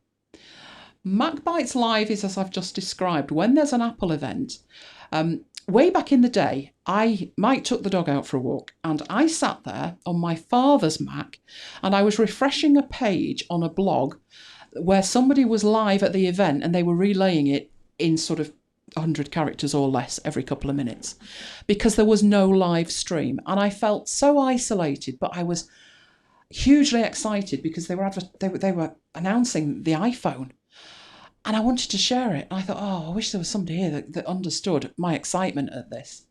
So fast forward to when MacBites started, which was about 8 months after that. And about a year after that, we said, you know what, we'll do it. We'll find a way, and obviously this was 10 years ago, we'll find a way that we can relay what's happening chat, do audio, and we did. And we've been doing that for the last 10 years. We usually have around 100 people with us live doing that. Some chat, some just listen. Then we did the MacBites learning stuff, that's when we do a session that's dedicated to something for an hour or an hour and a half. So a while back, you'll remember I did Affinity Publisher. So it wasn't with After Hours. It wasn't where I'm chatting and you're dealing with things as they're happening. I'm training for an hour to an hour and a half, and that's MacBites learning. You can there's videos up there, but we need to get new stuff up there, don't we? Basically, is the answer to that. So you can go see MacBites Learning, and there it is. You can watch the videos, etc. Then there was After Hours, and After Hours is like a live, but Apple aren't interfering and ruining our parade. It's where we can do demos, we can take questions. You guide us with what you want. You tell us what you would want to see. We've already had a request for Scrivener. I'm still on it, Peter. Editing a podcast. How would you use how do we edit a podcast? Because there's a million ways to edit a podcast. How do we do it? That one's in hand. That could well be next week or the week after. That one is totally in hand. You know what that means, don't you, Graham? Podcast to edit. Saying no more than that, but there is a podcast to edit. So that's what After Hours is. And MacBites FM is MacBites 24 hours a day. It's replays of shows. It's new shows. In fact, I can't help myself, Mike. I'm not going to artwork, but keep your ear out and your eye on your email over the weekend. We are hoping, depends on a family health situation, but we're hoping to have a new show on Sunday. Can't say any more than that right now, but you heard it here first. Oh, good grief. Simon wants to see the teeth. Are you sure, Simon? Okay, quick recap of the teeth. I don't know how we got talking about teeth. I know how we got talking about teeth. It was last week. No, it wasn't. It was me. I'd been to my dentist. That was it. Yeah, and then we got talking about European teeth. I'd been to my dentist a couple of weeks back for a checkup. I got a gold star. Believe you me, that's been a long time coming. And we got talking about teeth. And Kim said she was a dentist, which wouldn't normally have horrified me. But now I've been to my dentist, I know dentists are actually quite nice. It's just I found plenty of idiots. So we got talking about teeth and the price of teeth over here. We in the UK, so for you US people, probably are not aware of this, we have a two-tier system here. We have what's called the NHS. And the NHS will provide you, that's the National Health Service, with a certain degree of dental care. You do have to pay for it though, don't you, Mike? But it's a fixed fee. So even if you want something hugely expensive, as long as, good night, Neil, as long as it's something that's necessary. So say you need a crown. The maximum you will pay is £250, whereas that could cost you 600, 700, 800 at a private dentist. The thing is, dare I say this, I've not had a good experience with National Health dentists. Let's leave it at that. And the other thing is there just aren't many places. They need to be taking dentists on, clients on, for you to register with them. And those places are few and far between. I knew the kind of work I needed was going to need a private dentist. So we also have private dentists. So I think we got talking about the price of it. Now my teeth are fixed, I've got dental insurance. My dental insurance, I think, is a bargain. It was £12 a month, but I think it's now about 14. Or 15, I think. £15 a month. But for that, I get to see the dentist twice a year and the hygienist twice a year. And I have something called Periflow, which is £10 a go. So I don't think that's bad. I actually choose to see the hygienist 4 times a year. So that was how we got talking about teeth. And then somebody suggested going on holiday to like Bulgaria and having your teeth done, which reminded me of a story from my dentist. So this was what we did at the beginning. If you've already seen this, skip 5 minutes on the replay. Look away now. Yeah. I would say my dentist is fantastic. They were Dental Practice of the Year. 2012. You can only, once you've won it, you can't re-enter. But I swear they'd win it every year if they did. And they're very active on Facebook. And it was on Facebook that they put these pictures that are coming up. But because they're so horrific, I put a warning up first. So Simon, you have been warned. You have been warned that what happened was a patient came in and what you're about to see was in his hand and he said, can you fix me this? And he'd been abroad to have the job done and he'd had implants. I don't think they're supposed to walk in with them in their hand. So like, my first thought with that was that's not the best work I have ever seen on the actual denture. But the rest of it, oh my, how this person had not got galloping sepsis, I do not know. My dentist was not minded to get involved with that. And we had a discussion about that was all done in a day. So all the work that was needed to sort that out was done in a day. Whereas mine took, it would have taken 14 months from start to finish, but it ended up taking 20. But there was a reason for that, and it was all to do with me. Didn't like the colour of them. So they all had to be redone. But mine took a lot longer because those screws are supposed to be retained in your jaw, and clearly they weren't. And we were making the point, okay, you can, yeah, quite Simon. Okay, you can go back for post, well, I would say post-traumatic care, but how would you get that through customs at an airport? One, it's got sharp edges on it. Two, it's metal. So I don't actually rate your chances, but my dentist wasn't having anything to do with it, and I'm not surprised. I couldn't believe there was anything like that still out there. So yes, not good is what we call that, not good. Right, let's get that time and date of the next event. Where on earth's that gone? Whoa, there it is. I'm with Denplan. It's with Denplan I am, but I pay 15. You pay more than me, though, and I don't know why. The reason I didn't have dental care before that was when I went to the dentist that I had before, who was very good, but couldn't do the kind of work that they can do now. It was over 25 years ago. When I went to him, when he'd finished all the work, he said, right, now that you're all done, you would qualify for dental insurance. And I said, yeah, that's fantastic. And he said, given the work that you've had done, which at the time was veneers, it would be £45 a month. And I went, how much? I was a student. I didn't even get a grant. I was living on thin air at the time, no joke. I had to pay for my tuition and I did not get a living grant. So I was working, I was studying, I was seeing a dentist. There was no way I could afford it. So I left it alone. But mine's very inexpensive. My guy's just brilliant. He's absolutely fantastic. Can't beat my guy. That is so funny, Simon. Yeah, it's pretty much like that, isn't it? You can't believe it. See, we've got all this technology these days where you can 3D print anything, and people are choosing to go abroad and letting that happen to them. How that person is still alive, I don't know. What was I like with mine? They sterilised the room about 15 times. I was in for 3 hours. I was wide awake through it, and they're drilling into your jaw, but they're so careful. We took a break halfway, but that was for him, not me. He had to get up and walk around. He wanted to do it in sort of 2 or 3 sessions, and I said, you know what, can we just get it done? Let's do the lot. And he was quite up for that. When he'd finished, he said, you know, you're the best patient I've ever had. You never moved a muscle. You barely took a breath. And I thought, well, once I'd seen the Black & Decker, I wasn't moving. But I can't fathom why you would ever allow yourself to do anything like that. And we had Peter was with us, who works for the NHS, and it was just like, no, you can't but that is what's happening. The NHS is picking up the pieces from jobs like that. Didn't he put in what it was called, a Brazilian butt lift? I mean, who in the right minds? You've got to sit on that all day. Why would you? Oh, it's not me. Not me. My teeth implants are the only bit of me that aren't real, but I've adopted them, so they are now mine. So what are we all having to eat? We're being very good right now. So I haven't even got fruit.